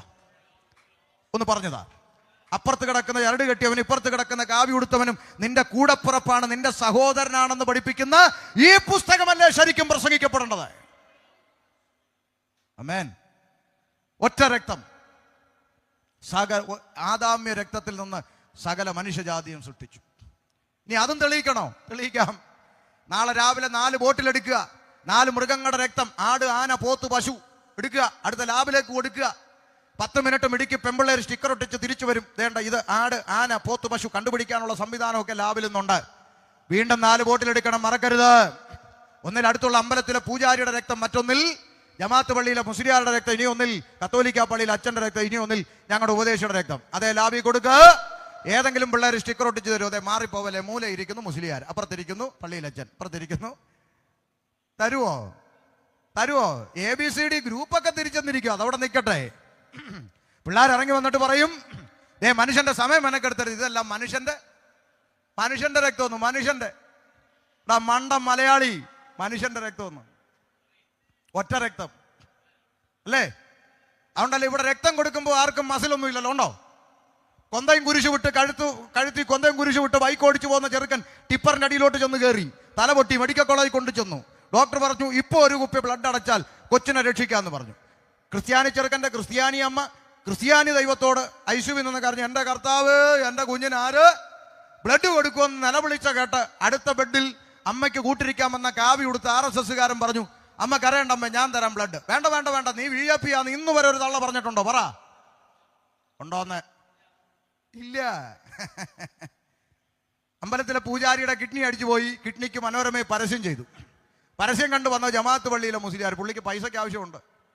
മുസ്ലിയാരുടെ കിഡ്നി എനിക്ക് വേണ്ടാന്ന് ഇന്ന് വരെ പൂജാരി പറഞ്ഞിട്ടുണ്ടോ? മണ്ടം മലയാളി. പിന്നെ എന്തിനാടോ ഈ മനുഷ്യന്മാർ തമ്മിലടിക്കുന്നതായി ഈ ചോദിക്കുന്നേ? എന്തിന്റെ പേരിലായി തമ്മിലടിക്കുന്നേ? മേപ്പോട്ട് വലിക്കുന്ന ശ്വാസം കീപ്പോട്ട് വിടാൻ പറ്റാതെ പോയാൽ ദേ കിടക്കുന്നു ഡിം. വന്നെടുക്കുന്നത് കോൺഗ്രസ്സുകാരനാണോ കമ്മ്യൂണിസ്റ്റുകാരനാണോ അപ്പുറത്ത് കിടക്കുന്നവൻ, ഇതൊന്നും പിന്നെ ബോധം തെളിഞ്ഞാലേ അറിയത്തുള്ളൂ. എന്തിന്റെ പേരിലാണ് തമ്മിലടിക്കുന്നത്? മനസ്സിലാകുന്നുണ്ടോ? ഇതൊന്നും മനുഷ്യന് തിരിച്ചറിവില്ല. ഇവന്റെ ചിന്ത അങ്ങോട്ട് തിന്നു കുടിച്ച് തടിച്ചു കൊഴുത്ത് ഇല്ല ജിമ്മിലൊക്കെ പോയി ഇല്ല മസിലൊക്കെ ഉരുട്ടി അവിടെ ഇവിടെയൊക്കെ മുഴച്ചു പൊങ്ങി സഞ്ചരിക്കുന്ന ഇറച്ചിക്കട പോലെ ഇങ്ങനെ നടക്കുമ്പോ ഇവന്റെ ചിന്ത ആരെയും കയറി അങ്ങ് എന്തും എടാ മേപ്പോട്ട് വലിക്കുന്ന ശ്വാസം കീപ്പോട്ട് വിടാൻ പറ്റാതെ പോയാൽ നീ എത്ര കിലോ ഇറച്ചി ഉണ്ടെങ്കിലും റോഡേ കിടക്കും. അതുകൊണ്ട് ദൈവത്തെ ഭയപ്പെട്ട് ജീവിച്ചോണം. മനസ്സിലാകുന്നുണ്ടോ? ഇത്രേ ഉള്ളൂ മനുഷ്യൻ. വേദപുസ്തകം പഠിപ്പിക്കുന്ന അത്രേ ഉള്ളൂ. ഒറ്റ രക്തത്തിൽ നിന്ന് മനുഷ്യജാതിയെ സൃഷ്ടിച്ചു. അല്ലെങ്കിൽ തന്നെ ജാതി മതമൊന്നും ഇല്ലാത്ത നിമിഷം വരുവടാ മനുഷ്യാന്ന് പ്രകൃതി തന്നെ പഠിപ്പിച്ചിട്ട് പഠിച്ചോ? 2 പ്രളയം പഠിച്ചില്ല. നിന്റെ പറമ്പിലെ വെള്ളം എന്തിനാടി എന്റെ പറമ്പിൽ കൂടെ വരുന്നതെന്ന് ചോദിച്ച് രാവിലെ അടി ഉണ്ടാക്കുന്ന കുഞ്ഞമ്മ ഏതെങ്കിലും പറമ്പിൽ കൂടെ ഈ വെള്ളം ഒന്ന് പോയാൽ മതി ഈശ്വര എന്ന് നിലവിളിച്ചു. എന്നിട്ട് പഠിച്ചില്ല. സ്തോത്രം അല്ലേ? പട്ടിയുണ്ട് സൂക്ഷിക്കുക എന്ന് ബോർഡ് വെച്ചോ വീട്ടിനകത്ത്. അന്യരകത്ത് പ്രവേശിക്കരുത്, പട്ടിയുണ്ട് സൂക്ഷിക്കുക. വെള്ളം അകത്തോട്ട് കയറിയപ്പോ മക്കളും കൊച്ചുമക്കളും കൂടെ അന്യരെ വിളിക്കുക, ഒരു ബന്ധമില്ലാത്തവരെ വിളിക്കുക. പപ്പായും മമ്മിയും കുടുങ്ങിക്കിടക്കുന്നു, പോയി രക്ഷിക്കണം. എവിടെ? പാണ്ടനാട്. അന്യര് കയറി രക്ഷിച്ചു. വെള്ളമൊക്കെ ഇറങ്ങി 3 മാസം കഴിഞ്ഞപ്പോൾ മക്കൾ നാട്ടിൽ വന്ന് മതിലിന് 2 ഘട്ടം കൂടെ പൊക്കി കെട്ടിയിട്ട് അടുത്ത ബോർഡ് വെച്ചു, അന്യരകത്ത് പ്രവേശിക്കരുത്, പുതിയ പട്ടിയുണ്ട് സൂക്ഷിക്കുക. പഴയ പട്ടി ഒഴുകിപ്പോയി. മനുഷ്യന്റെ ഒരു ചിന്ത നോക്കണേ. ഇല്ല, ദുരിതാശ്വാസ ക്യാമ്പിലോട്ട് കൊണ്ടിട്ടപ്പം അവന് കിടക്കാൻ ടാർപ്പായാലും കുഴപ്പമില്ല, ഉടുത്തിരുന്ന ലുങ്കി ആയാലും കുഴപ്പമില്ല, ചോറ് കൊണ്ടുവന്നത് പാസ്റ്ററായാലും പ്രശ്നമില്ല, അച്ഛനായാലും പ്രശ്നമില്ല, പൂജാരി ആയാലും പ്രശ്നമില്ല, അതിൻ്റെ അകത്ത് അച്ചാറായാലും പ്രശ്നമില്ല, ഉണക്കമീനായാലും പ്രശ്നമില്ല. അങ്ങോട്ടും ഇങ്ങോട്ടും വാരി തിന്നുന്നു. പിന്നെ വെള്ളത്തിൽ കൂടെ ഒഴുകി പോകാതിരിക്കാൻ കൈ പിടിച്ച് കയറ്റുന്നു, കുനിഞ്ഞു നിന്നും മുതുക് ചവിട്ടി കയറാൻ മുതുക് കാണിച്ചു കൊടുക്കും. എന്തൊരു ഇതൊക്കെ കാണുമ്പോൾ നമ്മൾ ഓർക്കും, ദൈവമേ എന്നും പ്രളയമായിരുന്നെങ്കിൽ. എന്തൊരു സ്നേഹം! പ്രൈസ്, ഭയങ്കര സ്നേഹമല്ലേ? പക്ഷെ ദാ പറയും മുമ്പേ ഇവന്റെ സ്വഭാവം മാറി. എന്താ? ഈ അകത്തിരിക്കുന്നതിനാ മോക്ഷം വേണ്ടത്, പാപത്തിൽ നിന്നാ മോചനം പ്രാപിക്കേണ്ടത്. വെള്ളപ്പൊക്കത്തിൽ നിന്നല്ല, പാപത്തിൽ നിന്ന് മോക്ഷം പ്രാപിക്കണം. അപ്പൊ ഒറ്റ രക്തത്തിന്റെ ഉടമയായ ആദാമ്യ പരമ്പരയിലേക്ക് ആദാമ്യ പാപം പ്രവേശിച്ചു എന്നാണ് വേദപുസ്തകം പറയുന്നത്. ഇനി ഒന്നുകൂടി ലളിതമായി പറഞ്ഞാൽ, എയ്ഡ്സ് രോഗിയായ അപ്പനും അമ്മയ്ക്കും ജനിക്കുന്ന കുഞ്ഞ് ആരാ? കുഞ്ഞേ എയ്ഡ്സ് രോഗി. ചോരക്കുഞ്ഞ് ചെയ്ത തെറ്റെന്താന്ന് നേഴ്സുമാരൊക്കെ ഉണ്ട്, ഒന്ന് പറഞ്ഞതാ. ഈ കുഞ്ഞ് ചെയ്ത തെറ്റെന്താന്ന് നിങ്ങൾ ആരെങ്കിലും പറഞ്ഞതാ? കുഞ്ഞ് വല്ലതും തെറ്റ് ചെയ്തോ? അപ്പനും അമ്മയും വഴിവിട്ട് ജീവിച്ചതിന്റെ ഫലം ഒരു തെറ്റും ചെയ്യാത്ത കുഞ്ഞ് ഒരു ജന്മം മുഴുവൻ അനുഭവിച്ചു മരിക്കും.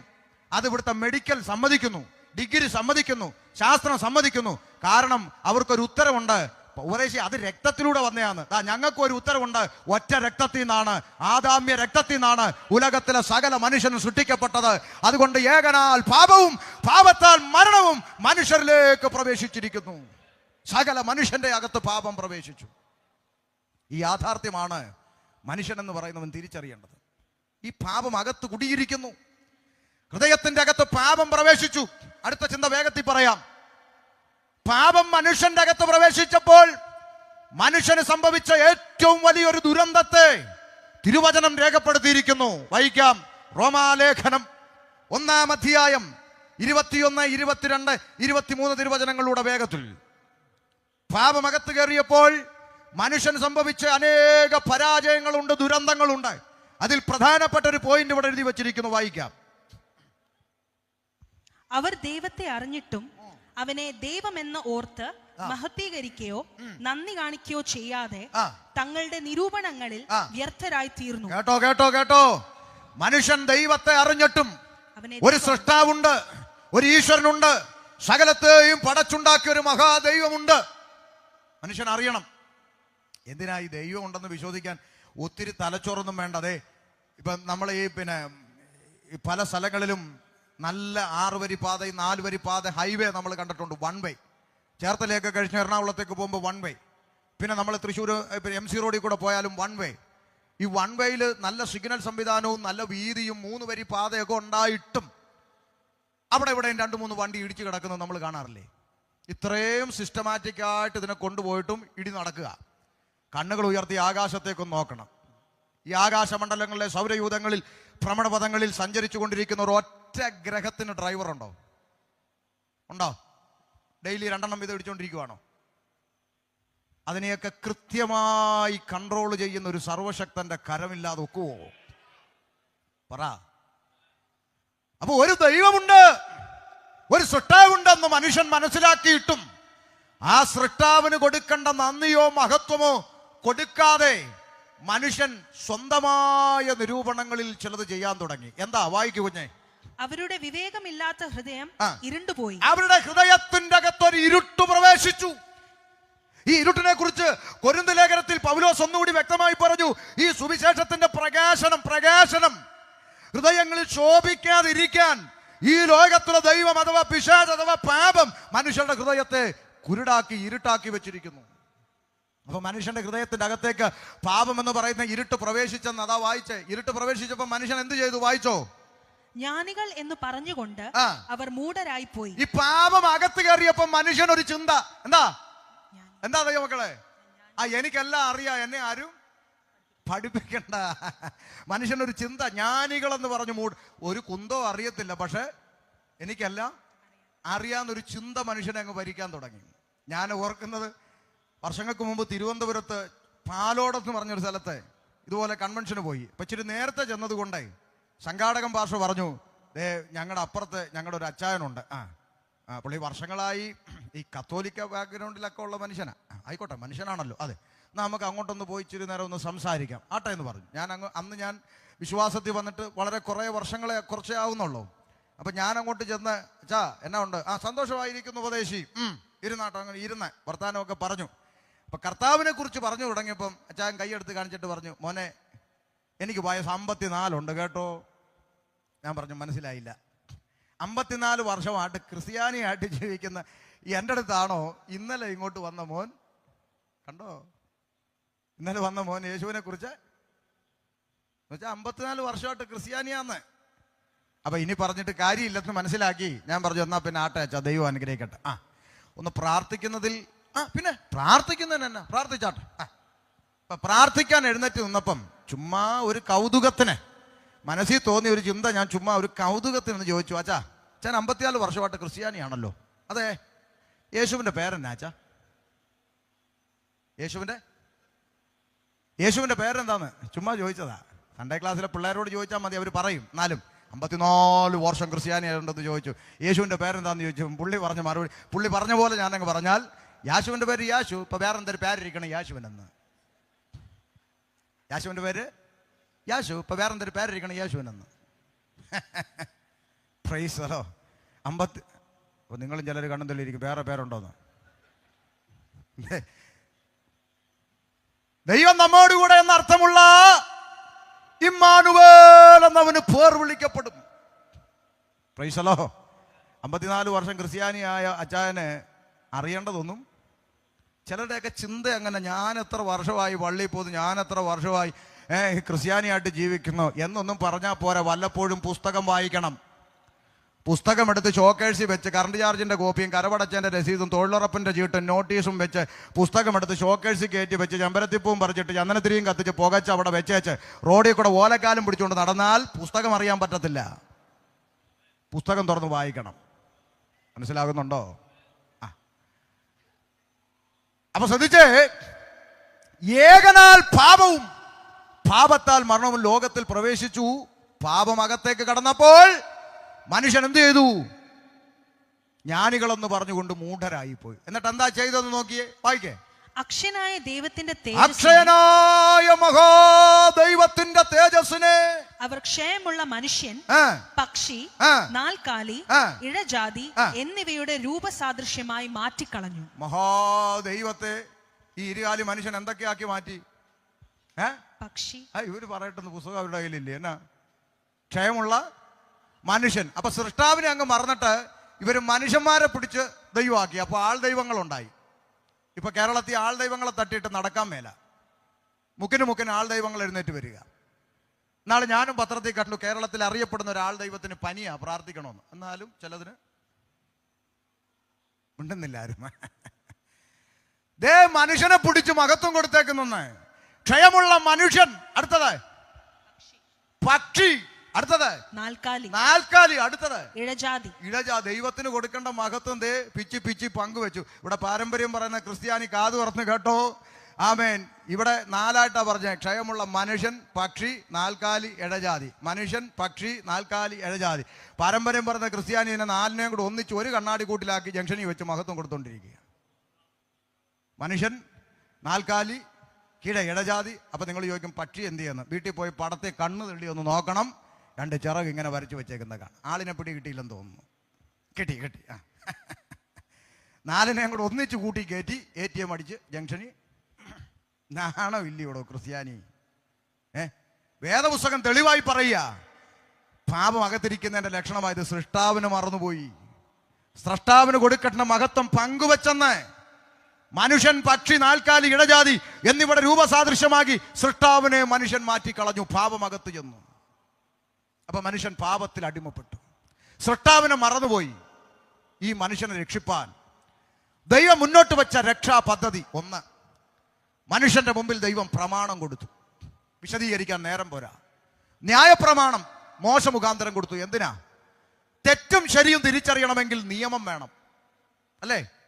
ഹെൽമറ്റ് വെക്കാതെ വണ്ടി ഓടിക്കരുതെന്ന് ഇവിടെ നിയമം ഉള്ളത് കൊണ്ടാണ് നമ്മൾ യോഗം കഴിഞ്ഞ് പോയി ആദ്യം ഹെൽമറ്റ് എടുത്തിടുന്നത്. നിയമം ഇല്ലാത്തൊരു കാലം നമ്മുടെ മുമ്പിൽ ഉണ്ടായിരുന്നു. അന്ന് ഹെൽമറ്റ് വെക്കാതെ എല്ലാവരും ഓടിച്ചു, ആരും പിടിച്ചില്ല, ഒന്നുമില്ല. അബ്രഹാമിന്റെ ഇസഹാക്കിന്റെ ഒക്കെ കാലത്ത് നിയമം നിലവിൽ വന്നിട്ടില്ലാത്തത് കൊണ്ട് അബ്രഹാം ഇസഹാക്കും ഒക്കെ ചില ചെറിയ രീതിയിലൊക്കെ കള്ളം പറഞ്ഞിട്ടുള്ളതായി രേഖപ്പെടുത്തിയിട്ടുണ്ട്. പക്ഷെ ദൈവം അതിനൊന്നും അവരെ കാലെ വാരി അടിച്ചെന്നൊന്നും എഴുതിയിട്ടില്ല. കാരണം അവരുടെ മുമ്പിൽ നിയമമില്ല. എന്നാൽ മോശ മുഖാന്തരം എന്ത് ചെയ്യണം, എന്ത് ചെയ്യരുത്, എങ്ങനെ ജീവിക്കണം, എങ്ങനെ ജീവിക്കരുത്, എന്ത് ചെയ്യാൻ പാടില്ല, എന്ത് ചെയ്യണം എന്ന് കൃത്യമായിട്ട് അങ്ങോട്ട് എഴുതി മനുഷ്യന്റെ മുമ്പിൽ പ്രമാണം കൊടുത്തു. വിശദീകരിക്കുന്നില്ല, ഒത്തിരി പറയേണ്ട വിഷയം ന്യായപ്രമാണ കാലത്തെക്കുറിച്ചുണ്ട്. എന്നാൽ പ്രമാണം കയ്യിൽ വെച്ചുകൊണ്ട് ജനം പിന്നെയും അവരവരുടെ ഇഷ്ടത്തിന് ജീവിക്കാൻ തുടങ്ങി. അതിന് കർത്താവായ യേശുക്രിസ്തുവിന്റെ ഭാഷയിൽ ഞാൻ ഇങ്ങനെ പറയാം. യേശു കർത്താവ് അതിനെക്കുറിച്ച് പറഞ്ഞൊരു വാചകം മത്തായി സുവിശേഷത്തിലുണ്ട്. ഇങ്ങനെ പറഞ്ഞത്, ഈ ജനം അധരം കൊണ്ട് എന്നെ ബഹുമാനിക്കുന്നു. അതരത്തിൽ എപ്പോഴും കർത്താവ് യേശുവപ്പ, ഈശോയേ, ദൈവമേ, രക്തം ജയം, ഹല്ലേലൂയ. ചിലര് യേശു അപ്പ, ഉമ്മ എന്നൊക്കെ പറയുന്നതാണ്.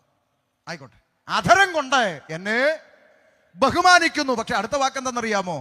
ഹൃദയം കൊണ്ട് എന്നെ വിട്ട് അവര് ദൂരത്തായിരിക്കുന്നു. അതിന്റെ കാരണം പറഞ്ഞതാണ് എന്നെ ചിന്തിപ്പിച്ചത്. അതിന്റെ കാരണം കർത്താവ് അടുത്ത വാക്യത്തിൽ പറയുക, മാനുഷിക കൽപ്പനകളായ ഉപദേശങ്ങളെ അവർ പഠിപ്പിക്കുന്നത് കൊണ്ട് ഈ ജനം എന്നെ വ്യർത്ഥമായി ഭജിക്കുന്നു. കാരണം പിടികിട്ടിയോ? ദൈവത്തിന്റെ കൽപ്പന പഠിപ്പിക്കാതെ മാനുഷിക ഉപദേശങ്ങളാണ് ഈ ജനത്തെ പഠിപ്പിച്ചുകൊണ്ടിരിക്കുന്നത്. അതുകൊണ്ട് അവർക്ക് സത്യം അറിയത്തില്ല, എങ്കിലും അവർ കർത്താവിനെ സ്നേഹിക്കുക. ഒരു കൂട്ടം ജനം നമുക്കിടയിൽ, അവർക്ക് കർത്താവിന് ഇഷ്ടമാ, ദൈവത്തെ ഭയമാ, സ്നേഹമാ. പക്ഷേ ദൈവകൽപ്പന അവരെ ശരിയായി പഠിപ്പിക്കാൻ ആളില്ലാത്തത് കൊണ്ട് അവർ മാനുഷിക കൽപ്പനകളിൽ പെട്ട് കിടക്കുന്നു. ദൈവത്തിന്റെ അടുക്കൽ നിന്ന് അവരുടെ ഹൃദയം ദൂരത്തായിരിക്കുന്നു. എന്ന് വെച്ചാൽ ഞാൻ ഇങ്ങനെ പറയും, പണ്ട് മറിയാമ്മ ഒരു ഫ്രിഡ്ജ് മേടിച്ചപ്പോൾ അതിൻ്റെ കൂടെ എന്ത് ചെയ്യണം എന്ത് ചെയ്യണ്ട എന്ന് എഴുതി ഒരു കാറ്റലോഗ് കിട്ടി. നമുക്ക് എന്താ മേടിച്ചാലും കിട്ടും, മൊബൈൽ വാങ്ങിയാൽ കിട്ടും. ഇപ്പം മെഡിക്കൽ സ്റ്റോറിൽ നിന്ന് 10 രൂപയുടെ എലിവേഷൻ മേടിച്ചാലും അതിൻ്റെ അകത്തും ചുരുട്ടി വെച്ചേക്കും ഒരു തുണ്ട് പേപ്പർ. ഇങ്ങനെ ചെയ്യണം, ഇങ്ങനെ ചെയ്യരുത്, ആഹാരത്തിൻ്റെ അടുത്ത് വെക്കരുത്, പിള്ളേരുടെ അടുത്ത് വെക്കരുത് എന്നൊക്കെ പറഞ്ഞിട്ട് കിട്ടും. ഇതുപോലെ മറിയാമ്മയ്ക്കും കിട്ടി ഒരു കാറ്റലോഗ്, എങ്ങനെ ഉപയോഗിക്കണം എങ്ങനെ. മറിയാമ്മ ഈ കാറ്റലോഗ് കൊണ്ടുവന്ന് ഫ്രിഡ്ജിൻ്റെ തലയിൽ വെച്ച് ഒരു കമ്പിളി തുണി എടുത്ത് അങ്ങ് മൂടി. ഇപ്പം കാറ്റലോഗ് എവിടെ ഇരിക്കുക? ഫ്രിഡ്ജിൻ്റെ മുകളിൽ, കമ്പിളി തുണിയുടെ കീഴേ. 2 ദിവസം കഴിഞ്ഞപ്പോൾ പുതിയ ഫ്രിഡ്ജാ, ഫ്രീസർ ഐസ് കട്ട പിടിച്ച് നിറഞ്ഞു. ഇപ്പം മറിയാമ്മ അടുക്കളയിൽ പോയി ഒരു പിച്ചാത്തി എടുത്തുകൊണ്ട് കുത്തി ഇളക്കാൻ വരിക. പിന്നെ കൊച്ചുമോൻ അവിടെ നിൽപ്പുണ്ട്, കമ്പ്യൂട്ടർ ചെറുക്കൻ. അവൻ പറഞ്ഞു, അമ്മാമ്മ എവിടെ പോവാ? എടാ ഫ്രീസർ കട്ടിയായിട്ട് കുത്തി ഇളക്കാൻ. എൻ്റെ പൊന്നെ അമ്മാമ്മേ, എന്നാടാ വല്ലപ്പോഴും എങ്കിലും ആ കമ്പനിക്കാർ തന്ന പുസ്തകം എടുത്തൊന്ന് വായിക്കുക. പുസ്തകം എന്തിയെ? ആ പുസ്തകം ഫ്രിഡ്ജിൻ്റെ തലയിൽ ഇരിപ്പുണ്ടെന്ന്. അതെടുത്ത് വായിക്കേ. ഈ ഫ്രീസറിൻ്റെ അകത്ത് ഗ്യാസ് നിറച്ച കുഴലുകളുണ്ട് ഇങ്ങനെ, അതുകൊണ്ടാണ് ഇത് തണുക്കണ വെള്ളം. മൊനയുള്ള കമ്പിയും പിന്നും പിച്ചാത്തിയും സൂചിയും ഒന്നും കൊണ്ട് അതിനകത്തിട്ട് കുത്തരുതെന്ന്. അങ്ങനെ കുത്തി ആ ഗ്യാസ് ലീക്കാവും, പിന്നെ ഇത് വർക്ക് ചെയ്യല. അപ്പോൾ പിന്നെ ഇത് ഓഫ് ചെയ്തിട്ട് ഇത് അലിച്ച് കളയണമെന്നൊക്കെ അതിനകത്ത് എഴുതി വെച്ചു. വല്ലപ്പോഴും അതെടുത്തൊന്ന് വായിക്കണം. ഉടനെ മറിയാമ്മ പറയാ, പിന്നെ കമ്പനിക്കാരങ്ങനെ എന്തെല്ലാം എഴുതി വെക്കും. ഞാൻ ഇത് ഇന്നും ഇന്നലെ തുടങ്ങിയ കുത്തല്ല, ഞങ്ങളുടെ വല്യപ്പച്ചൻ്റെ കാലം തൊട്ട് ഈ കുത്താന്ന്, ഇങ്ങനെ കുത്തുന്നു. ആ കുത്ത് പല്ലാൻ്റെ ഇപ്പം എന്താ പറയാനാ? ഇവിടെ ക്രിസ്ത്യാനിയോട് ഇത് പറയുമ്പോൾ അവൻ പറയാം, ആ പുസ്തകത്തിൽ അങ്ങനെ പലതും പറയും, പക്ഷെ ഞങ്ങളിത് ഞങ്ങളുടെ വല്യപ്പൻ്റെ കാലം തൊട്ട് ഇങ്ങനെ കുത്ത്. ഇവിടെ പുസ്തകം എടുത്ത് വായിച്ചു നോക്കാൻ, ഇത് ദൈവത്തിന്റെ പ്രമാണം ജനത്തിന് കൊടുത്തിട്ടും പ്രമാണം വെച്ചുകൊണ്ട് പിന്നെയും ജനം മാനുഷിക ഇഷ്ടത്തിനനുസരിച്ച് ജീവിച്ച് മുന്നോട്ട് പോകുമ്പോൾ അടുത്ത സ്റ്റെപ്പ് ദൈവം മനുഷ്യന്റെ മുമ്പിൽ പ്രവാചകന്മാരെ അയക്കുക. പുസ്തകം വായിക്കണം. യെശയ്യാ, യിരെമ്യാ, എഹെസ്കേൽ, ദാനിയേൽ, ഹോശ, യോവേൽ തുടങ്ങി പ്രവാചകഗണത്തെ രംഗത്തിറക്കി. എന്തിനാ? ഇപ്പോഴും നമുക്ക് ഇഷ്ടമുള്ള ഒരു കൂട്ടരാ. ആര്? അമ്മാമ്മമാരൊന്നും മിണ്ടുന്നില്ല. ആര്? പിന്നെ ഉപവാസ പ്രാർത്ഥനയ്ക്ക് ഒരു പാസ്റ്റർ വിളിക്കണമെന്ന് പറഞ്ഞാൽ കമ്മിറ്റി ആദ്യം ചോദിക്കും, ദൂത് പറയൂ, വചനം പ്രസംഗിക്കുമെന്നല്ല. പിന്നെ ഇവരുദ്ദേശിക്കുന്ന ദൂത് എന്താണെന്നറിയോ? നടുവേദന, പല്ലുവേദന, ഉളുക്ക്, പിരിപ്പ്, തരിപ്പ്. അമ്മാമ്മയുടെ നടുവേദന ഇപ്പോൾ തന്നെ. ഓ, വാട്ടുപിടിച്ചവന്മാരെ കൊണ്ട് ഒരു രക്ഷയില്ല. നിങ്ങൾ ഇപ്പം ഇരുന്ന് ചിരിക്കും, വേണമെങ്കിൽ കൈ അടിക്കും. നാളെ ഇങ്ങനെയുള്ളവന്മാർ വരുമ്പോൾ അവിടെ പോയി തലയും കുമ്പിട്ട് നിൽക്കും. പ്രവാചകന്മാർ, ദൈവത്തിൻ്റെ പ്രവാചകന്മാരിൻ്റെ അകത്തുണ്ട് കേട്ടോ, പ്രവചന ശുശ്രൂഷ ഇതിൻ്റെ അകത്തുണ്ട് കേട്ടോ, തെറ്റിദ്ധരിക്കരുത്. പക്ഷെ ദൈവത്തിൻ്റെ പ്രവാചകന്മാരുടെ ജോലി ജഡത്തെ സന്തോഷിപ്പിക്കുന്ന ദൂത് പറയുന്നതല്ല. ജഡത്തെ സന്തോഷിപ്പിക്കുന്നതൊന്നും പരിശുദ്ധാത്മാവിലല്ല. പരിശുദ്ധാത്മാവ് നിന്നോട് ദൂത് പറഞ്ഞാൽ അത് നിന്നെ ദൈവത്തിങ്കലേക്കും നിത്യതയിലേക്കും അടുപ്പിക്കുന്നതായിരിക്കും. ഈ വ്യത്യാസം തിരിച്ചറിഞ്ഞോണം. അല്ലാതെ ഈ ചെങ്ങന്നൂരും ഒക്കെ ഓരോ വട്ടന്മാരിരുന്ന് വിളിച്ച് പറയുന്നുണ്ട്, നിന്റെ വീട്ടിലേക്ക് വരുമ്പോൾ ഒരു മാങ്ങയില്ലേ? ഉണ്ട്. അതിൻ്റെ അപ്പുറത്തൊരു തേങ്ങയില്ലേ? ഉണ്ട്. ഇപ്പുറത്തൊരു അടക്കയില്ലേ? ഉണ്ട്. മാങ്ങയും തേങ്ങയും അടക്കയും ടാറിട്ട റോഡ്, ഇടിഞ്ഞു കിടക്കുന്ന റോഡല്ലേ അത്. അപ്പം പിന്നെ അങ്ങ് മോങ്ങാൻ പെണ്ണുങ്ങൾ റെഡിയായിട്ട് നിൽക്കുകയല്ലേ? ഒന്നും പറയണ്ട. ഇതെല്ലാം പറഞ്ഞിട്ട് എന്നിട്ട് അടുത്ത് ചോദിക്കും, നിങ്ങൾ എത്ര പേരുണ്ട് വീട്ടിൽ? അത് മാത്രം പരിശുദ്ധാത്മാവിനെ അറിഞ്ഞുകൂടാ കേട്ടോ, ക്ഷമിക്കണം. മാങ്ങ അറിയാം, തേങ്ങ അറിയാം. എന്താ കാലം എത്ര! ഞാൻ എൻ്റെ ദൈവാസന്മാരെ വേദന കൊണ്ട് പറയാം, 10ാം ക്ലാസ്സിൽ നിന്ന് നേരെ അംഗൻവാടിയിലോട്ടാണ് ഇപ്പോൾ പോകുന്നത്. പഠിച്ച് 10ാം ക്ലാസ്സിൽ ചെന്നിട്ട് നേരെ ബാക്കി ഉപവാസ പ്രാർത്ഥനയ്ക്ക് പറയാം പാഷേ, അല്ലെങ്കിൽ ഇവർ വിഷമിക്കും. യോഗം മുടക്കി കാശ് മുടക്കി വെച്ചിട്ട് വഞ്ചിക്കപ്പെടാതിരിക്കാനാണ് ഇത് പറയുന്നത്. പ്രവാചകന്മാര് നിനക്ക് കാറ് കിട്ടും, ലോറി കിട്ടും, നിന്നെ തണുപ്പുള്ള രാജ്യങ്ങളിലായിരിക്കും, വിസ ശരിയാവും, പാസ്പോർട്ട് കൊണ്ടുവന്നിട്ടുണ്ടോ, ഇപ്പൊ അടിക്കും. ഇതൊന്നുമല്ല പരിശുദ്ധാത്മാവിന്റെ ജോലി. ചേച്ചിയുടെ കഷണ്ടിയിൽ മുടി കിളിർക്കുന്നു, ചേട്ടന്റെ പല്ലിന്റെ പോട് യേശു അടക്കും. പിന്നെ യേശുവിന് ഇപ്പൊ ഇതൊക്കെയാ പണി. ഒന്നുമല്ല. പ്രവാചകന്മാർ വിളിച്ചു പറഞ്ഞു, കന്യക ഗർഭിണിയായ ഒരു മകനെ പ്രസവിക്കും, ദൈവം നമ്മോടുകൂടെ അർത്ഥമുള്ള ഇമ്മാനുവേൽ എന്ന് പേർ വിളിക്കപ്പെടും. അവൻ അത്ഭുത മന്ത്രി, വീരനാം ദൈവം, സമാധാനത്തിന്റെ പ്രഭു, അവനാണ് നിത്യ പിതാവ്. മനുഷ്യരെ അവരുടെ പാപങ്ങളിൽ നിന്ന് മോചിപ്പിക്കാൻ ഒരടയാളം ദൈവം നിങ്ങൾക്ക് തരും. കന്യകയിൽ നിന്ന് ഒരു പുരുഷ പ്രജ ഉരുവാകും. യെശയ്യാവ് വിളിച്ചു പറഞ്ഞത് എപ്പോഴാണെന്നറിയാമോ? യേശുക്രിസ്തു ഭൂതലത്തിൽ ജനിക്കുന്നതിന് ഏകദേശ കണക്ക് പണ്ഡിതന്മാർ വിലയിരുത്തുന്നത് 700-ൽ പരം വർഷങ്ങൾക്ക് മുമ്പ് കന്യക ഗർഭിണിയായ ഒരു മകനെ എന്ന് എഴുതി വെച്ചെങ്കിൽ 700 വർഷം കഴിഞ്ഞ് ജനിച്ചപ്പം മോളായോ അച്ഛാ? മോനായിരുന്നു. അതാ ദൈവത്തിന്റെ പ്രവാചകൻ. ഇവിടെ ഇറങ്ങുന്നവന്മാർ 6 മാസം ഉള്ളപ്പോ മോനാ കേട്ടോ, പ്രസവിച്ചപ്പോ മോളാ, പിന്നെ ആ വഴി അല്ല. കൃത്യം വളരെ കൃത്യമായി പ്രവചിച്ചു. 300 വർഷങ്ങൾ പിന്നിട്ടപ്പോൾ അടുത്ത പ്രവാചകൻ രംഗത്ത് വന്നു. ആര്? മീഖാ പ്രവാചകൻ. മീഖാ രംഗത്ത് വന്ന് പറഞ്ഞു, യെശയ്യാവ് പ്രവചിച്ച രക്ഷകനുണ്ടല്ലോ, അവൻ ബത്ലഹേം എന്ന ഗ്രാമത്തിൽ എഫ്രാത്ത എന്ന വില്ലേജിൽ പിറക്കും. ഇന്ന് രാത്രി ഓതറക്കാരോട് അല്പം അഭിമാനത്തോടെ പറയാം, ജനിക്കുന്നതിന് വർഷങ്ങൾക്ക് മുമ്പ് ജനിക്കുന്ന പഞ്ചായത്തും വില്ലേജും വരെ പ്രവചിച്ചു വെച്ചിട്ട് പ്രവചിച്ച പോലെ ഒരുത്തൻ ഈ ഭൂതലത്തിൽ ജനിച്ചിട്ടുണ്ടെങ്കിൽ ഇന്ന് രാത്രി ഷമീർ അബ്ദുൽ സലാം പ്രസംഗിക്കുന്ന യേശു ക്രിസ്തു അല്ലാതെ ഉലകത്തിൽ ഒരുത്തൻ അങ്ങനെ ജനിച്ചിട്ടില്ല. ഉണ്ടോ? ഇല്ല. ഗുരുക്കന്മാരും മഹാരഥന്മാരും ഒത്തിരി ജീവിച്ചിരുന്ന ഈ മണ്ണിൽ അവരാരും ജനിക്കുന്നതിന് ഒരു 6 മാസം മുമ്പ് പോലും പറഞ്ഞിട്ടില്ല ഇങ്ങനെ ഒരു മഹാന്റെ ഇന്ന സ്ഥലത്ത് ജനിക്കുമെന്ന് പറഞ്ഞിട്ടില്ല. യേശുക്രിസ്തു ജനിക്കുന്നതിന് വർഷങ്ങൾക്ക് മുമ്പേ പ്രവചനാത്മാവിൽ രേഖപ്പെടുത്തി ഇങ്ങനെ ജനിക്കും, ഇന്ന വിധം ഇന്ന സ്ഥലത്ത് ജനിക്കും. 100 കണക്കിന് പ്രവചനങ്ങളെ നിവർത്തീകരിച്ചുകൊണ്ട് ഞാൻ പ്രസംഗിക്കുന്ന യേശുക്രിസ്തു ആമേ മനുഷ്യരുടെ പാപത്തിനു വേണ്ടി ഒരിക്കലായി ലോകത്തിലേക്ക് ഇറങ്ങി വന്നു. വേഗത്തിൽ പറഞ്ഞ് അവസാനിപ്പിക്കാം. 33.5 തിരുവയസ്സ് വരെ ഭൂതലത്തിൽ ജീവിച്ച കർത്താവായ യേശുക്രിസ്തു, യേശുക്രിസ്തുവിന്റെ ജനനം പരസ്യമായിരുന്നു. യേശുക്രിസ്തുവിന്റെ ജീവിതം പരസ്യമായിരുന്നു. യേശുക്രിസ്തുവിന്റെ മരണം പരസ്യമായിരുന്നു. ഒരു തുറന്ന പുസ്തകമായി ജീവിച്ച കർത്താവ്. ഞാൻ എന്നോട് സംസാരിക്കാൻ വരുന്ന ആളുകളോട് ചോദിക്കാറുണ്ട്, ഞാൻ പ്രസംഗിക്കുന്ന യേശുക്രിസ്തു ഈ ഭൂമിയിൽ എത്ര കാലം ഉണ്ടായിരുന്നു?